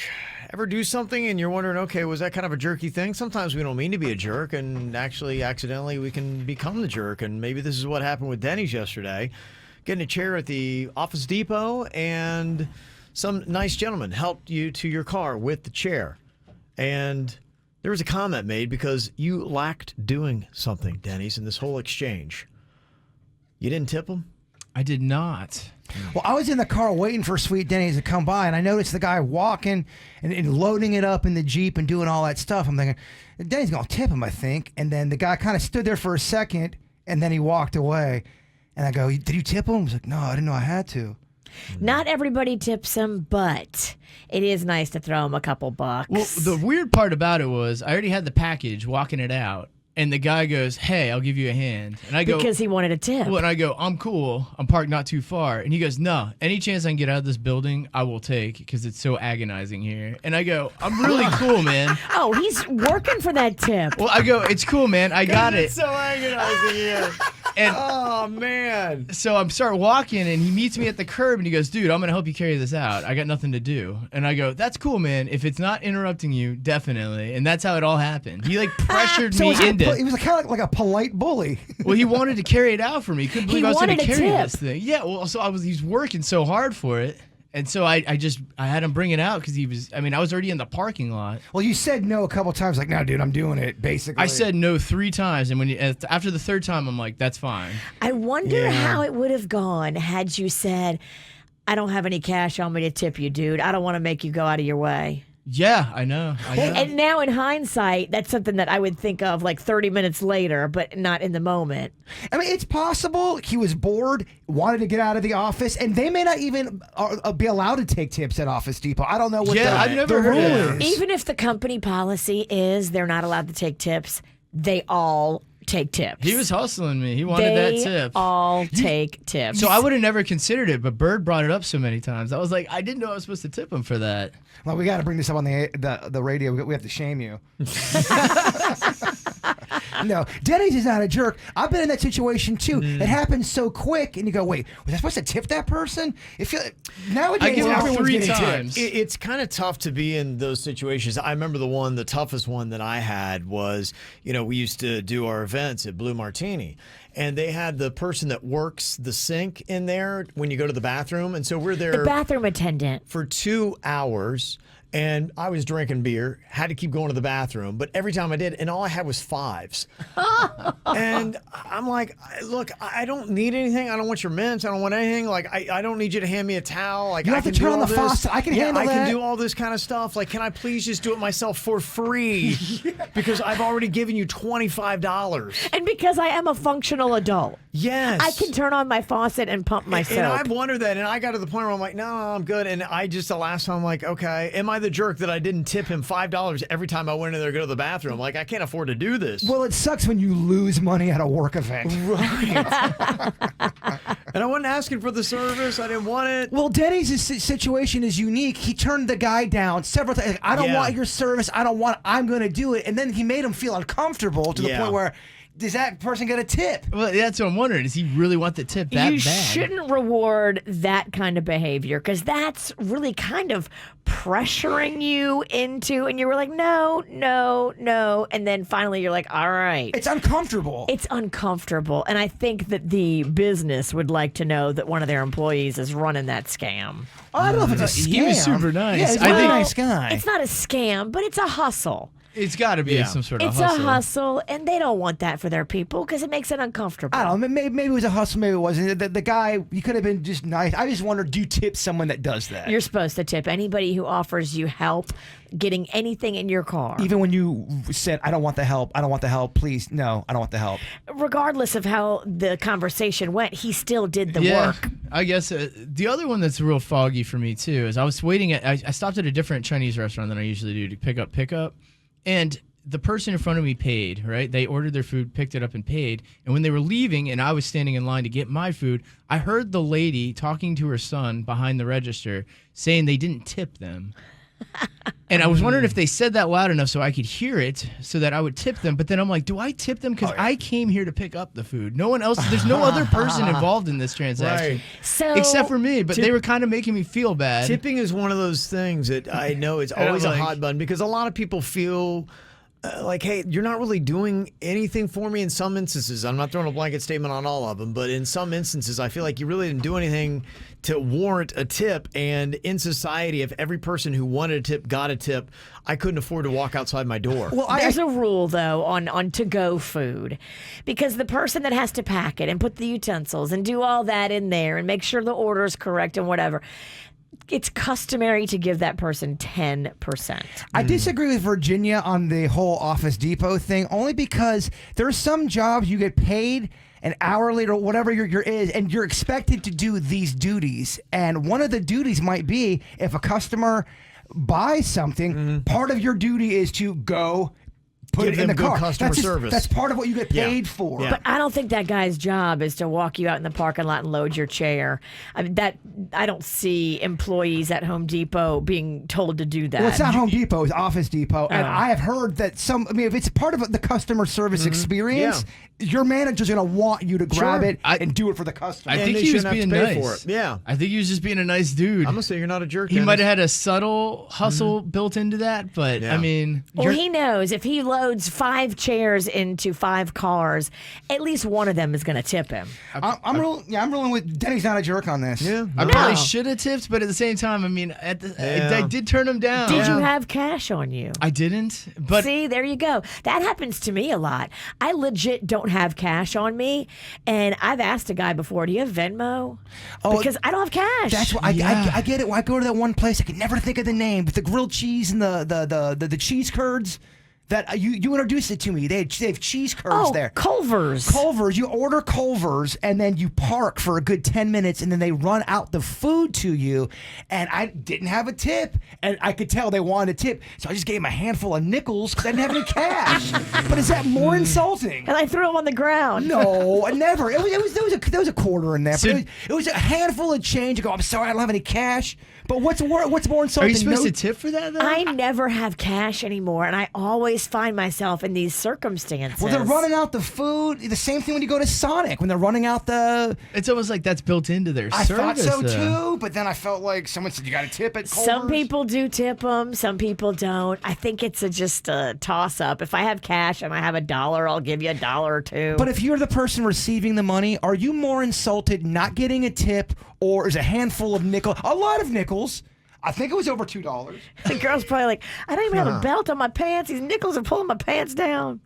I felt bad not giving anything. It's still money. Thank you, Denny. Somebody texted and said, I work for Office Depot Corporate and no associates are not permitted to accept tips. That is completely inappropriate, especially the way he tried to force it on him. So, Well, you didn't force the tip. You forced the help. He forced the help. It was a helpful cat. He's actually very nice. Virginia's kind of painting this villain. Look, they hustle. I'm not faulting anybody for their hustle. He's hustling. He knows that's a better way to get a tip. Of course. And if he can make 10 extra bucks a day, I applaud his hustle. I don't know, dog. When people worked at Publix and they had the no tipping, I knew a lot of people who would not accept the tip. They were scared. I heard that Publix had some secret people seeing if you would take the tip or not. They did the same thing at the golf club I worked at. They'd have people go in and act like they were real people to see if you would take the tip or not.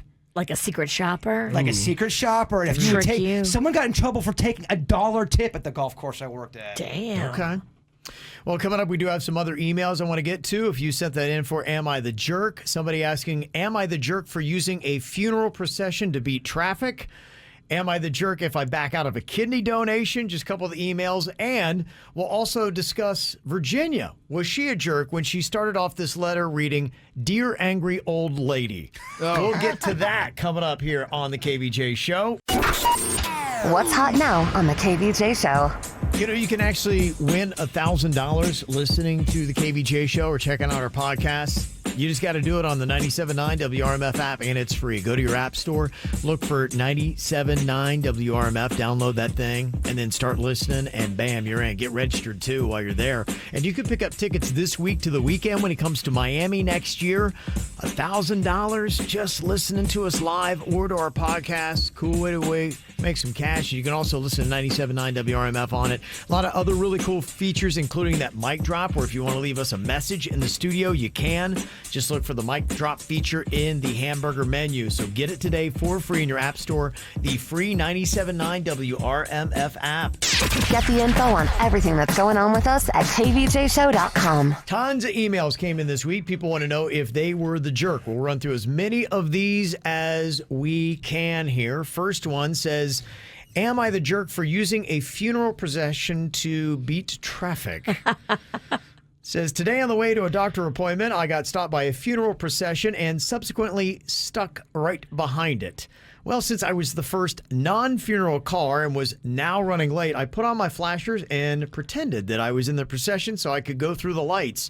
I was on the phone with a friend during this, and he said it was kind of a jerk move, but I thought it was genius. So what do you think? Am I a jerk? No, you're not a jerk. You're resourceful. Victimless crime. If I was dead and someone did that at my thing, I'd be like, this is awesome. This is great. I love it. It's funny. Yeah. Sounds like something that would be in a 90s Mentos commercial. Definitely. You're right. Yeah. Yes. Mm-hmm.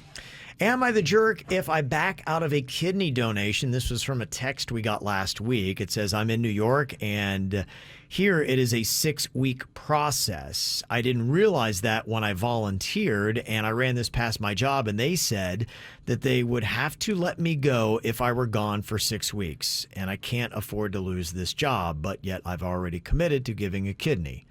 What do? I'm going to lose a kidney and a job if I do this. 6 weeks? This is, I don't know what's going on with Corona, and it does take a while. It took me, took me a month of testing, I believe. It was a long process to figure out I was a match for Bigfoot. Okay. But you didn't take a lot of time from work. I think I took 5 days off of work, and I was actually on live. We set up the studio at my place. That's going to be a personal decision. I can only give advice on what I would do. I would still give the kidney because in the grand scheme of things, I think life is bigger than a job or a career. But that's just what I would do. Yeah, and this is one of those ones where I'd hate to put the category of jerk in it. There are a lot of things you can do that are jerk-y, but sometimes if you make a decision that you think is right for you, that's a really selfless act if you give up your job and a kidney to somebody. I feel like if you do that, and I know some people don't believe in karma, but you lost your job, but you gave a kidney. The universe has got to correct itself with you. Something good's going to happen to you, and if not, just keep going. I'd give Stay the the course. I'd give the kidney. Yeah. Okay.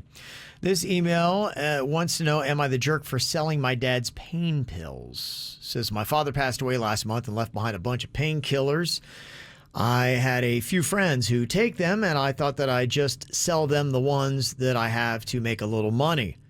I sold the pills to them for $500, which is less than what they'd pay at the pharmacy for that amount. We all win, right? Well, my wife was so pissed when she found out what I had done that she won't even speak to me. I had to spend the night on the couch, and I didn't get any birthday sex. We have 2 kids, and my wife has been laid off since June. We need money. Am I the jerk that my wife is making me out to be? So you sold drugs? Basically, yeah. Prescription pills to friends. Your wife doesn't want to be married to a drug dealer, and that's kind of, just for one transaction, what you were. I think with those pills, too, if you get caught selling illegal pills, I think it's really bad. Yeah, I mean, if you got caught selling your dead dad's Percocet, you would definitely be in big trouble. It seems like easy money. I get the temptation. Victimless crime, right? If you should have done it and not told your wife, dummy. That isn't marriage, I thought. I thought you tell each other everything and you compromise and you love each other for your fault. Well, she doesn't want to be married to a drug dealer and you need the money, so problem solved. Okay, are you a drug dealer if you know this is a one-time thing? You're never going to sell drugs again. It's just an opportunity that you're grabbing in life. It's easy money. You're selling it to your boys who you know are never going to roll over on you. The money's going towards the family. You're calling him a drug dealer, and yes, in the eyes of your wife, you're, at least for one time, a drug dealer. You're asking the wrong guy. I've been watching Breaking Bad, so I'm going to justify it. Okay, yeah. Look, at least it wasn't meth. Yeah. I wouldn't say that you are a drug dealer, but she's probably just saying you're making money the wrong way. So I know we need it, but I don't want to make it that way. And if you do get caught, if you're selling Xanax, I feel like you can go to jail for a long time on that one. Really? I thought so. I think it's a felony. Someone will correct me if I'm wrong. Well, I could see this happening where people get prescription pills. Let's say, for instance, you get pain pills, you don't feel like you need them, and you got some friends like going, hey, I'll give you some good money for that. And you're like, yeah, okay, why not? What's the harm? Yeah, what happens with that person? Because you're not a drug dealer where you're continually getting a supply and you're continually selling it to people you don't know. Right. This is kind of like a one-off thing where you have some pills you're not going to take. So, hey, what's the big deal, right? Well, the reason why I know something about the pills is because there was a trip I was going on, I think Oregon, and you on the air said, I got some Xanax for you, bird. And someone said to me, do not take the Xanax from Virginia. That's illegal. The fact that she even told you that, it's a class E felony, whatever. I don't know what it's called.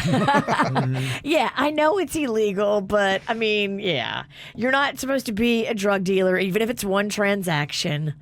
I get that. Okay. And your wife, maybe she has really high standards and she doesn't want that in her life and she doesn't want that dirty drug money. Damn, I thought. And it's your dead dad's pills. Well, he doesn't need them. What's he going to do with them? I don't know if it's true. Somebody texted and said over 39 makes it a federal crime. Oh, I knew. I'm telling you, man. Well, I didn't give you more than 39. Throughout the year? No, I'm just kidding. That's a joke. I might have given you a handful. Yeah, no, but I'm saying even on the level of that, people were, oh my gosh. Everybody's set different. And see, you got to know your wife. And you not knowing your wife is what puts you in this position where you're now in trouble. Right. And somebody's also arguing, saying, I think you're missing the part where they could have gotten it from the pharmacy, but at a higher price. Not everybody has great insurance in this country. So in that part, you are doing something. Hey, look, it's not that they're getting a prescription. They can't. They're just getting a pill they would for less. You don't know that either. But you don't. They could be somebody who just takes them to party. But you don't know that either. Right. Yeah, but you didn't say they would pay more at the pharmacy, which alludes to the fact that they had a prescription for them. All you do next time is when you're planning to do illegal stuff, don't tell your wife because she knows, she's not #be cool. So I love how you're like, she don't want to be married to a drug dealer, but if you're going to do it, don't tell your wife. Another quick one here. Am I the jerk for how I choose people on social media? I'm a 22-year-old guy, and I was going through my TikTok deciding who to follow back. Well, a friend of mine who is a girl, she was looking over my shoulder and noticed that I was only following back attractive girls. She said that was pretty shallow of me to do. But doesn't everybody choose social media commitments by how attractive people are? Am I the only jerk? Tell her to mind her own business. Yeah, get away from me. I'm on TikTok for hot chicks. Reevaluate your friendship with this chick. Yeah, I don't like friends that make me feel guilty. No, come on. No. Sorry for wanting to look at hot people dance on TikTok. And newsflash, all of social media, it's all the same. It's all about look at me. It's all about being shallow. I mean, most of it is. I was going through some stuff last night because we're getting ready to launch the KVJ TikTok, just trying to see some of the videos that were on there. And thank God somebody from my family didn't walk by, because there was this girl, maybe 18 years old, barely covering in her bra and panties, is doing these like booby shakes into the thing. I'm like, whoa, how do I get this thing? I know, dog. I mean, boy, they've got some revealing stuff on that TikTok. I know. Okay. All right. It's tough. Dad found TikTok. Oh, dang. Virginia. Let me tell you, I'm almost like, I don't know if I can be on this TikTok thing. This is not a good look for me. I swear I'm not looking at boobs. Yeah, okay, Dad. Yeah. All right. Oh, my gosh. They've gotten in so much trouble. Coming up here in a second, Virginia has a letter that begins, "Dear Angry Old Lady." What does the rest of the letter say? Who's it intended for and why? We'll find out next. It says, "Dear Angry Old Lady, I'm the mother of the child you felt like you needed to question today. He left his bike at his friend's house, and I was following him home to get him there safely. What exactly are you so upset about? And why is it even your business? Why do you old people get so upset about things that don't involve you? I better never see you questioning my child or any child in this neighborhood again. Mind your business. Signed, a mom who is not playing with you." Damn. What happened? All right, so let me set the stage. It's about 3:30 in the afternoon. We had just dropped Magnolia off for her track practice. Me and Rocco coming back to the house, and we realized he left his little bicycle at his friend's house. But his friend lives all the way across the neighborhood, and it's too far for him to ride by himself. So I bring him to his friend's house to get his bicycle, and I just say, "Buddy, ride it home. I'm going to follow behind you in the SUV just to make sure you're safe, because it's too far for you to be by yourself." So we're trucking along. We're going 5 miles an hour. And we're halfway home when I see this Toyota Sienna minivan, gray, coming in the opposite direction. So I'm all the way on the right going my way. She's all the way on the right going her way. We're not obstructing each other whatsoever. But I see her starting to slow down. And so I think, oh, this must be one of Rocco's neighborhood friends. Rocco knows everybody on our street. He talks to all these people that are retired. He knows all their names. Okay. He can tell me, like, who knows who. Like, he's a little mayor of our street. And so I see this old lady slowing down, and I figure she's going to say, "Hi, Rocco. How you doing?" And he's going to go, "Hi, Eunice," because he knows all their names. And I think it's hilarious. But right away, I see something's not right, because she's putting her window down and she's scowling like she's pissed. Okay. And she's waving a finger. Oh, the old bony finger wave. Yeah, and I'm like, okay, obviously she doesn't know Rocco. Oh, okay, it's one of the other kind of retirees that we have here in our community that are just angry and mad about everything. I've noticed, too, the bonier the finger, the meaner the person. There is a ratio there. So by this time, I have my window half the way down because I want to hear what's going on, and I can hear what she's saying to him. And she goes, "Where is your mother?" in a really nasty tone. Okay. And Rocco kind of just looks up, and he points back at me. I'm in the SUV 20 feet behind him. Yeah.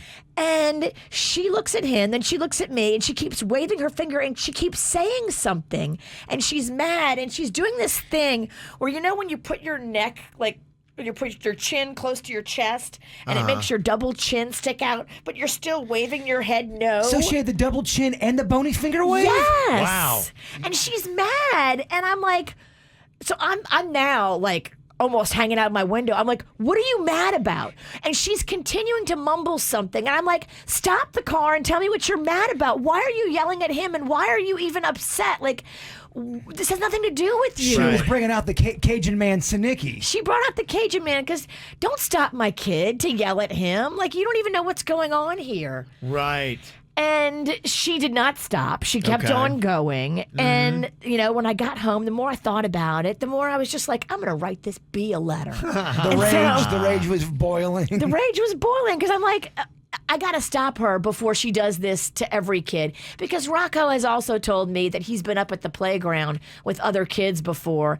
And some of the retired community in my neighborhood have approached him and told him, you can't play here without your mother. Well, they're there with a group of other older kids. Yeah. Why can't they play? Like, you're just angry. It seems like every neighborhood has to have this quota of the one crotchety old bee that can't mind her own business, has got to police the whole thing. She hates youth because it reminds her of what she used to be. But I'm thinking if I yell at her back and scare her, maybe she won't do this again next time. And maybe the next kid won't have to be yelled at by her. Thank goodness I was there and I stopped her from continuing to yell at Rocco. But there's no sidewalks in my neighborhood. He has to ride in the street. Yeah. I don't know what she's so mad about. It sounds like you live... Remember the movie Cocoon? It sounds like you live in Cocoon, but with instead of sweet old people, they're all mean and angry. No, I would say 80% of them are sweet. I really would. And Rocco is friends with most of them. And that's why I thought she was rolling down her window to say hi. Okay. This is a pretty funny comment. I'm going to write a letter. Who's old now? Yeah, you're just as old. I wrote the letter. It's old versus older. It's old versus older. Old and older. That would totally be the new own sitcom. that. You wrote a handwritten letter. I wrote a handwritten letter. And then I took Rocco to go stalk the neighborhood because I wanted to go find this gray Toyota minivan Sienna in my neighborhood. I know the direction she came from. I found 2 gray Toyota Sienna minivans in the direction that she lives. One of them's newer. Okay. One of them's a little older. One of them I don't think was her. I don't think she had the newer one. I think she had the older one. I think she lives in the townhomes, and I think she's a little upset that she doesn't have a real house, but that's a different story. Okay. So she lives in the townhomes, and I wanted to go leave the letter last night, but then I was like, what if I leave this mean For the wrong letter person. on the wrong person's car That'd be just your thing. and get them all upset? That would be just my thing. We don't have a history of going to the wrong house and doing something. We have exactly that history. So if you find out that you can get her car and you know exactly what it is, are you going to leave that letter for her, or is too much time passed? I don't know. Okay. I think I might want to just speak to her now at this Okay. point because I was so mad. I wrote the letter, and when I wrote the letter, I did feel better. Okay, yeah. I got it out, and then I calmed down, and then Panda came home, and he read the letter. He's like, you cannot leave this on anybody's car. I was actually very impressed. If I'm angry and I try to write out my feelings, it looks like a serial killer writing a manifesto. Your stuff was very organized. It was. It's nice, Well, yeah. I took a good 30 minutes to steam and stew and think about it, and I was just so mad because if anybody messes with my kid, Yeah, a lot of moms are that way. I get upset. And this time I saw it happen. There's been some times that Rocco has come home and said that an old person at the playground yelled at him, and I wasn't there. Right. I didn't see what happened. And so I can't really say to that old person how they handled it because I didn't see it. But this one you this saw. time I saw Yeah. it. And she was so mean and so nasty. And even when Rocco said that I was his mother and I was right behind him, she was still shaking the finger, doing the turkey neck, and shaking her head and mumbling. And I'm like, what are you actually mad about? There's a few things getting some traction with the chat room here. Many people are asking, why didn't you take the bike and put it in your large SUV? What was against that? Why would you? This bike is actually really big and heavy. It's a pedal car given to Okay. us by Joe Ponton. Okay. And it's actually super heavy. I need Panda's Okay. help to load it It's in. not a one-person job. No, it's bigger. Okay. I gotta ask the tough questions. That's fine. I'm just glad you have a pending war with another neighbor, so I love it. it's great drama. Well, I am going to continue to stalk this lady, and I'm Okay. going to figure out, because I know exactly which townhome that old gray Sienna minivan is parked in. Mm-hmm. If I see her in her yard and I know exactly what she looks like, I will say something to her. Yeah, I think stalking the old woman's a great decision. Yeah. It's Virginia logic, and I love it. Don't yell at my kid. There's a lot of dumbass criminals to talk about, baby. It's the whacked out news. People breaking the law. Ha ha, fighting in the nude. Ha, drunk people pooping in the street. Ha ha, it's the whacked out news. So many people on meth. Ow! Oh, we had this earlier in Denny's or Animal, this woman facing charges for stealing and painting a neighbor's goat, all for social media. This happened in where else but Alabama. It was a simple prank, and it was harmless. I would never hurt an animal at all, ever. And I didn't know that it was the neighbor's goat because it was always at my cousin's house. So the fact that charges got pressed and now I'm facing felony charges is a little ridiculous, I think. I don't know what her intent was. You know, based on the investigation, the deputies certainly felt it was enough probable cause, enough information to charge her with what she is charged with. Sounds like she's fighting against taking responsibility a little bit. Yeah, just because it was your cousin's goat doesn't make it okay. Is what I think she's trying to say. Oh, I thought it was my cousin's goat. They're pissed. You painted their goat. Yeah. Luckily, we've got the audio of what that sounded like.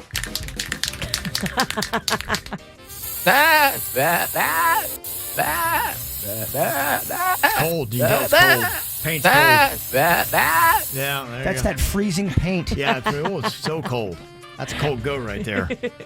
There was a flight in the Middle East that had to make an emergency landing last week after the pilots got attacked by a feral cat. Oh, boy. In the Oh, my cockpit? gosh. Yeah, they're just flying along, and this cat comes out of the control board and attacks their face. There was a cat in the plane? Yeah, they thought it snuck maybe on board while the plane was being cleaned. They had no idea. They're just flying along, so like a cat right in their face, clawing at their eyes as they're trying to fly a plane. Did not see that one coming. In No. flight simulator school, they don't teach you that? Could you imagine if you're the plane flying by and you look at me going, is that a cat attacking Bob? There's a cat glued to a guy's face trying to fly a plane? That'd be kind of alarming. Crazy. Gotta tell you, the Frenchie Bulldog theft ring, it is continuing on. There is a woman in Northern California lucky to get her Frenchie back. It actually turned up 600 miles away. She's in Northern California. This thing was in Tijuana. What? Yes. I noticed how you said it right. You said it right because you're talking about the geographic location, Kevin. You're right. Mexico is where it was. Yes, it was an emotional support dog that wandered out of her house on February 3rd. And they did the whole launch on social media to try to find it. They'd pretty much given up hope, but then they got a call from a guy in Mexico who was like, yeah, he said he believed he had the dog, and a tattoo on the animal confirmed that it was that dog. The guy said that he bought it just on the streets of Tijuana a couple weeks ago when somebody said, hey, $1,000 for the dog. He paid it and got it, and then I guess he lost $1,000 in the process to give it back. Who tattooed the dog? The dog's got Mama written on its arm. Did the dog get the tattoo in Tijuana? He probably, probably the Mexican flag. It's very popular. That's hot. Yeah, the woman's son then drove to the border to pick up the dog from the guy. So, yeah, it's a big thing, that Frenchie theft. But is that just a new thing, or has that always been going on and we just are now hearing about it? It's weird that we're getting all these stories now. It's relatively new. I think really TikTok has kind of launched the craze on the Frenchies, and it's very trendy, these dogs. They're very expensive to get. Like I told you, it's upwards of, if you have one with the right kind of eyes and markings, $10,000. Yeah, it's an accessory. At this point, it's like a fashion accessory. Yeah. So that's kind of it. There's my daughter with her Frenchie. Matching sweaters. Do you know how much that cost to buy? Hers was just a little bit over $1,000. She got hers in Miami. But I love how your daughter and the dog are wearing matching Fendi sweaters. Yes, and like you said, it's a TikTok. It's an accessory. It's an accessory. That's what it is. I mean, she's crushed. She's got over 1,000 likes on that thing. That picture is crushing. That's a great picture. Yeah. Kevin, can you share that on KVJ social? We need the numbers. I could. Well, I don't know if I want to make her dog a target. And or your daughter. I wouldn't have Yeah. leave it off the internet. Yeah. That is a great picture. Mm-hmm. Yeah, well, that's just it. That's why they're up there. And Dog has crazy. amazing fashion sense. Oh, yeah. Oh, absolutely. Other interesting crimes here. Tulsa police responded to reports of a person attempting to force their way through the window of a home. When the officers arrived, they found an open window with a screen that had been removed. And then just a few seconds later, this woman comes right out of the shadows. Now, they did notice that there was a Cheeto bag and a bottle of water on the floor near the open window, so immediately they start using their investigative abilities to say, okay, Cheeto bag, there, screen, entry, here's a strange woman. They looked at her, she had Cheeto residue all over her fingers and in her teeth, and they put it all together and arrested her for first-degree burglary complaint. Cheetos is the evidence to her break-in. Yeah, if you're a murderer eating Cheetos, good luck. DNA gonna get you. Well, the problem forensics. is she's eating Cheetos. She goes to break in, so she's got Cheeto residue on her fingers, then leaves it on the frame, then goes inside the house. There's Cheeto dust all over the place, and then she comes out with Cheetos still on her fingers and in her teeth. It leaves the perfect Cheeto fingerprint. Yeah, she left perfect prints. They didn't have to dust. No. In fact, Cheeto dust. You know, it does not take long for that Cheeto dust to accumulate on your fingers. After like your fourth one, it's already on there. Have you ever found a golden nugget, which is a ball of just the Cheeto dust, but it's compacted into a rock? September 19th, 1984. Yes. Okay. That is the most glorious thing you can ever find. It's a treasure. Okay. And if you found one, you consider yourself lucky. You're in a fraternity. You're in a group. Not everyone has a it. small group. Yeah. I found one once in a bag. Remember those Chester the Cheetah checkers that they made for a short run? Of course I do. Well, I found one in there, and it was big. Oh, you're making me. Oh, cheese Mama. nugget. Making my mouth water. That's so good. Oh, what are the odds of this? 3 drunk drivers all crashed into each other in Wisconsin at 2:45 a.m. on Sunday. Karma. Yeah. They're all 3 facing DUIs to go along with their stupidity. Thank goodness they all hit each other and not an innocent person. True. Yeah. I wish that could happen every time. That does seem like the right way for that to end.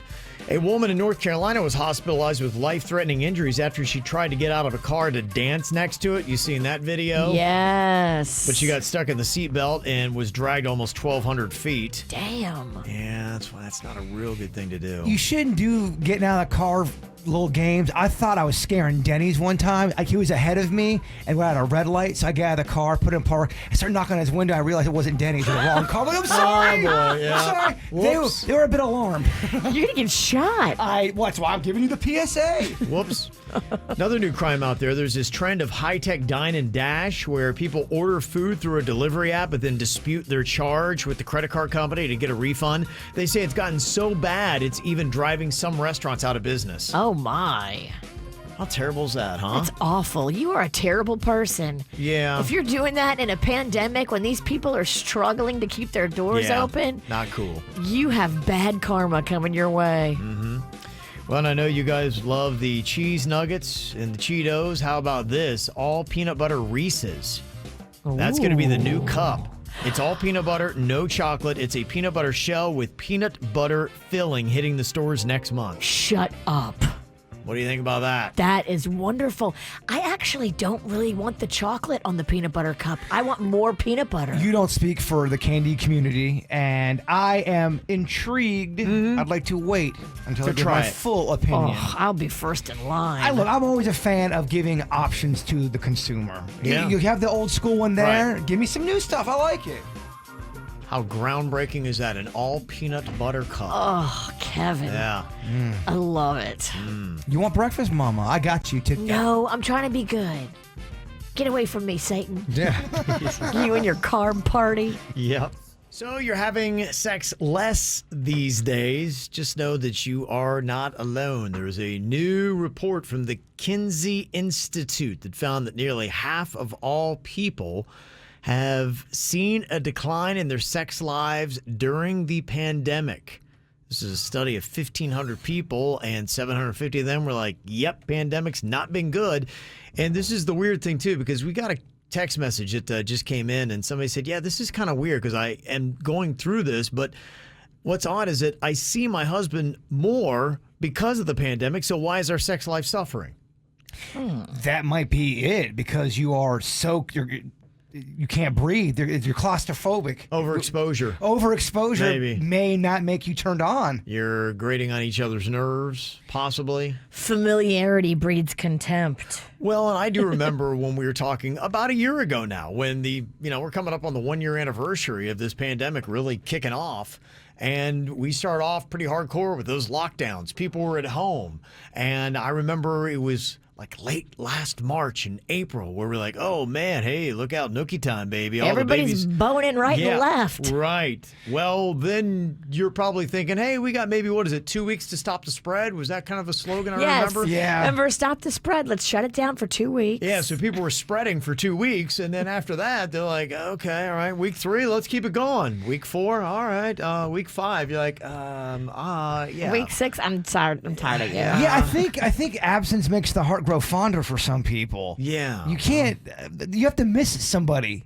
Well, what I keep hearing is it's kind of an odd state where a lot of people still, you're not able to go out maybe as much as you were. Thankfully in Florida, I guess you can. But, as people are, especially in different places, more trapped together, their money might be down, and so they can't even afford a divorce. So it's kind of a weird place where people who are kind of sick of each other under the same roof trying to figure out how to make it happen. But if you still do care about your relationship, there are 5 easy tips to recharge your sex life. Tip 1, make an effort. It can be easy to fall into a routine with your partner, which can make things feel stagnant. So have a conversation to discover what aspects of your relationship need to be improved. It's the first thing. Got to be willing to put in the effort. That is the number one thing, and then you got to talk about it. They say be vocal. Express your wants, needs, or concerns. Never assume that they are obvious. I think that women do that more than men. They think it's so obvious that he needs to pick up on this, and you don't say anything. Honestly, a lot of times, guys, when it comes to relationships, we're not as astute as women. Just in general, you're not as astute as us. Hey, why you always got to turn to a sex war, Virginia? Look, you'll walk past stuff and not even see it. And I'm like, we see really? it. We just try to act like we're ignoring it because you won't shut up, Virginia. Oh, sorry. It got real. Oh, the dog crapped on the carpet? I don't see that. Oh, I don't see that dog feces. Mm-hmm. I just stepped over. Yeah, so express your wants, needs, or concerns. I have a question. Let's say you're a person that you feel like you need your feet rubbed. It's something that you really love, whether it's a guy or a girl. Yeah. It's one of your love languages. Yeah. Your dogs are always barking, and it's important to you to have your feet rubbed, and your partner is repulsed by feet. They hate touching them. Do you? Is this a personal story? No. I'm asking.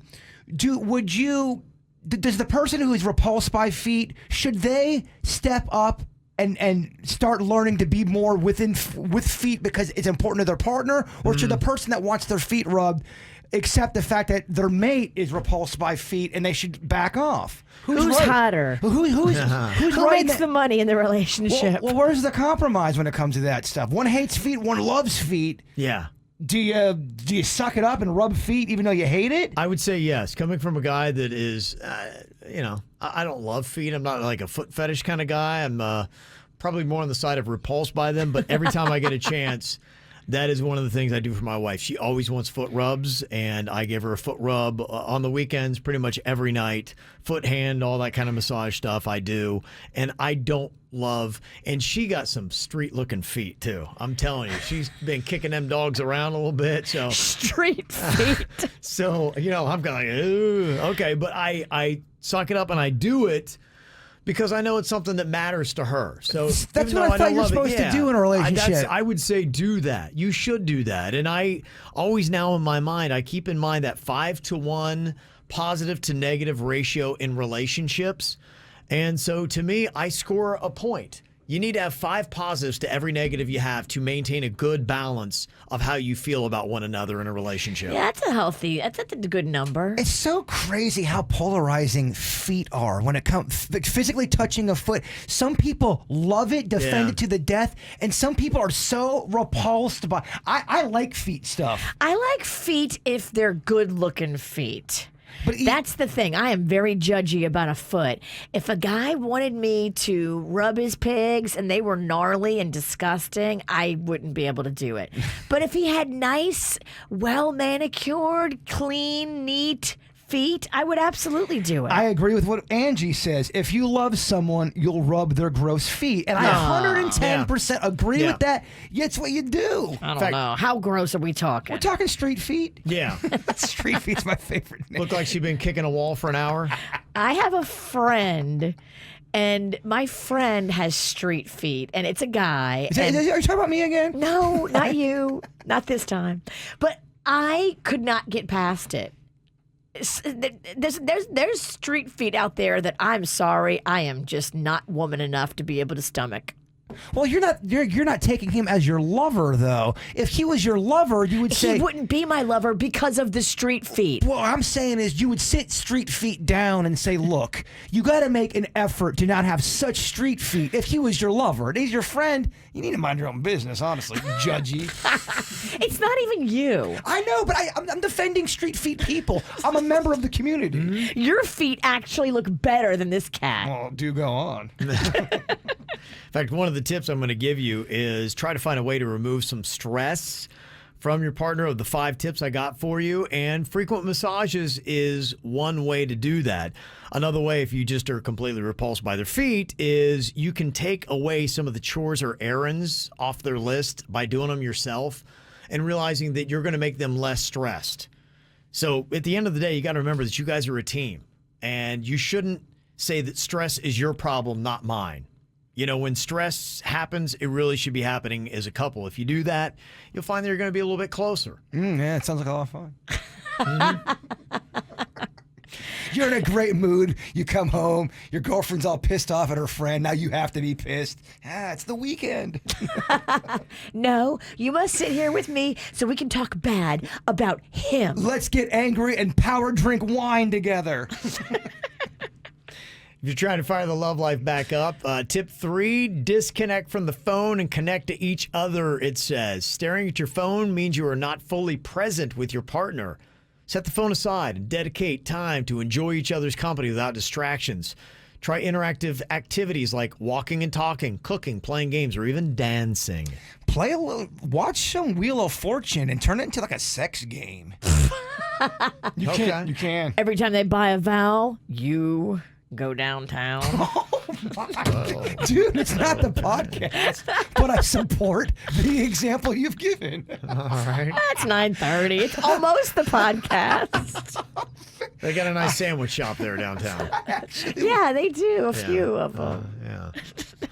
And finally, want to recharge your sex life? Switch it up, it says. Try something new. Try toys or other experimenting just to see what happens. And even if you don't love it, you tried something that broke routine. So keep trying until you find something new that you do like. Hey, I like That's right. it. Try out a little different configurations, if you know what I mean. Try a little arching. Or do some different contorting. Yeah. Arching. Or buy a vowel. Or buy a vowel. Buy a vowel means something way different to me now. Saw the story about Tiger Woods last week. I watched the news footage as it all happened with his rollover accident in California, and they were wall to wall because it was a very serious accident that had happened. He's still in the hospital, and you'd had the story just this week, Virginia in the Dirt, about how over the weekend and the PGA Tour they were wearing red, and Tiger was watching that, and he tweeted out about that serious leg injuries he got with this rollover crash. And I saw just come out yesterday, I believe it was, that they're thinking now that maybe Tiger Woods had fallen asleep at the wheel. Oh, boy. Before his crash. I read that, too, because there was no brake skid marks. Yeah, there's a forensic expert, and this was the interview with him that I was reading, and he said to me, this looks like a classic case of falling asleep behind the wheel because the road curves and his vehicle winds up going straight. With no brake marks. Right, yes. It went off the road, it struck a tree, and it caused the rollover. The former police detective examined the crash site in person and added that Woods was either unconscious or suffering from a medical episode or fell asleep and didn't wake up until he was off the road. Now, when I was watching as the whole incident had gone down, they were playing an interview he had done the week prior. It was a tournament that he had been hosting. He wasn't playing in it, but he was interviewed. It was on CBS with Jim Nance, and they noted that he was leaning over. He had just had that other back operation. Sure. And had been in some, pretty good pain, and they had talked about how it looked like he was strained in that interview. And then yesterday I was reading an article with a sports reporter named Jay Mariotti that if you watch ESPN, you've seen him. And he wondered, quote, why did officers not draw blood from Tiger Woods at the crash scene to determine if he was impaired? 4 years ago, Tiger Woods was arrested with Vicodin, Dilaudid, Xanax, Ambien, and THC in his system. In 2009, when confronted by Elin Nordegren about his extramarital affairs, he drove an SUV into a fire hydrant after ingesting Ambien. If this had been any other citizen with his past, the Los Angeles County Sheriff's deputy would have arranged for a field sobriety test or summoned a drug expert to analyze Tiger Woods. The sheriff's deputy, Carlos Gonzalez, the first responder at the scene, said that he found no evidence of any impairment whatsoever with Tiger Woods. And another one, Villanueva, is also on record as saying that Woods was traveling at a relatively greater speed than normal. So that's what you have with that. And the question is, did he get favoritism in how things were handled, and should he have been tested? I don't know, because when I was in that 7-car pileup on I-95, it was past midnight on a Friday night, so it was definitely during party hours. Now I was sober, but it was a 7-car pileup that caused major backup on I-95. It was a big deal, and they never did any kind of blood test on me, didn't ask if I was drinking. And I was surprised, even though I appeared sober. Some people can handle liquor really well. And I just thought that was shocking that they didn't test me. I assumed they would have. I think that they assume you're sober unless you show them otherwise. But a 7-car pileup. If you show them otherwise, then they test you. But is an accident enough to be kind of... I think they assume you're sober. I really don't think they go looking at every accident thinking it's an impairment situation. I was just kind of curious because I don't know what the standard is. So the article by Jay Mariotti, I don't know if Tiger Woods got any type of favorable treatment because of who he was. Somebody just texted in and said he can't be blood tested without probable cause. If there was no remote smell or thought that he was impaired, then they can't do it. You can't hold him to past mistakes. So they're saying, so I'm wondering if, let's say, for instance, you pull somebody over, a regular person, and it's for something unrelated to any kind of impairment, but you see that they've been arrested for 3 or 4 DUIs. Would they then get some type of test to see if they had anything in their system, if it was just a fender bender or something along the likes of that? I think the person that texted in is correct. You can't convict somebody for a crime of the past. So what happened to Tiger is what happened to me. They did not suspect him of drinking. They were talking to him probably, or at least investigating the scene, which what they did with me. Yeah. I mean, 7-car pileup. I would see why anybody would want to investigate who's ever involved in that. They did. They talked to everybody, and if they thought you were impaired, I think they make a judgment call. But if they talk to everybody and they don't think anybody was intoxicated, I think they assume you were just sober and got into a bad wreck, which happens all the time. But what if you're a police officer, you don't smell anything, but you go like this, you know what, I have a suspicion that they are, but I still don't smell it. I want to do a blood test. What if you just say... Well, you could have a suspicion they were on pills. Those don't smell. Right. Yeah, I mean, if you're a cop, all you have to say is you go, I have a suspicion, I smelled something, and then you can do your investigation? Yeah, that's my question is, how does this work? And is it true that you never would look into, or if a record came up of somebody's past and they had a record of DUIs and they were just an offender bender, they don't appear impaired. But then how does that work? And then I was curious too, does the hospital do a blood draw? And then if you later feel like there might have been something going on, like you're starting to look at the black box that came from the car and you're realizing that, was Tiger Woods asleep at the wheel? Was there something in his system? Can we then go back and get what was in his blood to then see if he shouldn't have been driving and was he impaired? And does all it take is it for an officer just to go, I smell weed or I smell alcohol? I mean, you don't know if the officer's telling the truth or not. There's that one plant. It's such a fear of mine. Up in Palm Beach Gardens by Lake Catherine. It smells just like weed. And if you were to get pulled over on that road and a cop smelled that, I could see someone going, you know what? I smell weed. I'm searching your car, Virginia. Yeah. I think it's all up to the cop's discretion. Yeah. And I'm sure there have been times when, the cop was kind of like, they just got in a really bad accident. And they might be intoxicated. They might not. But there's injuries, there's drama, there's maybe other people in other vehicles. And they just want to help the people and get the situation taken care of. And I bet you there's people that have been in accidents and impaired and weren't tested. I 110% agree with that. Well, a cop buddy of mine said they will subpoena his blood work if they think his story doesn't add up. He was admitted to the hospital, so they can always get your blood work later on and charge you. And because of his back, that's the question. Yeah, I mean, he was probably on pain pills because of his back surgery. Yeah. And probably wasn't supposed to be driving. Allegedly. Right. Allegedly. I mean, if you have back surgery, you have to do something.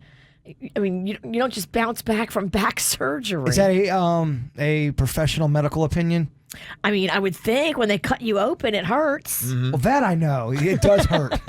Yeah. That I can speak on. Somebody said I take Adderall, and on my prescription it says do not drive until you know how it is going to affect you. And so there is warnings with that. And seems like, doesn't it, in this era there are more and more people that are taking pain pills, and not because they have any problem, but because they just got a back surgery and it hurts. I was always made to believe if I was on a prescription pill that impaired even if it was from the doctor and I get in a car and I get into an accident, I'm going to get in trouble for that. Even if a doctor gives you a Vicodin or gives you a Xanax, and because you're looking at it the right way. You're not supposed to drive on anything, even if it's a prescription given to you by your doctor because you had back surgery. If it's a Vicodin, if it's a Xanax, even a Benadryl, you're not allowed to drive. You're not supposed to drive because all that stuff impairs you. Some of it impairs you worse than alcohol. I couldn't imagine driving on Benadryl. Yeah. Oh, no. There's no way. We have so many substances that are out there that people just, you may not know how it reacts, and it could be prescribed, could be needed. That's the tough thing today is, should I be behind the wheel of a car? I always think at about this moment. When I'm driving down a road like the B-line, I go, how do I know this person coming at me is not on a bunch of goofballs? Yeah, you don't know. You don't know. And chances are, if you're out on a busy road, somebody's on goofballs. Somebody's on goofballs. Because think about all the people that live with back pain and just had surgery and have ailments. And I mean, it's a numbers game. Yeah. Well, who knows? The story may not be over, but that is the latest with that. I guess we'll see what happens. But probably a lesson. We'll see what is the next chapter. All right, we got the After the Show podcast coming up. Facebook and YouTube. You can watch it live or get it anytime on demand. Bird, before we get there, would you give us your thought for the day? I love this one, but I think Virginia's going to hate it. I don't know. When you do things right, people won't be sure you've done anything at all. How do you feel about that, Virginia? I'm confused. Okay. Yeah, I knew it was going to be a thing. Yeah. I knew it was going to be a thing. Did you get it, Kevin? Huh? Oh, yeah, I got it. Thank you, Kevin. He has to end the show. I got to end the show. This is the KVJ Show on 97.9 WRMF.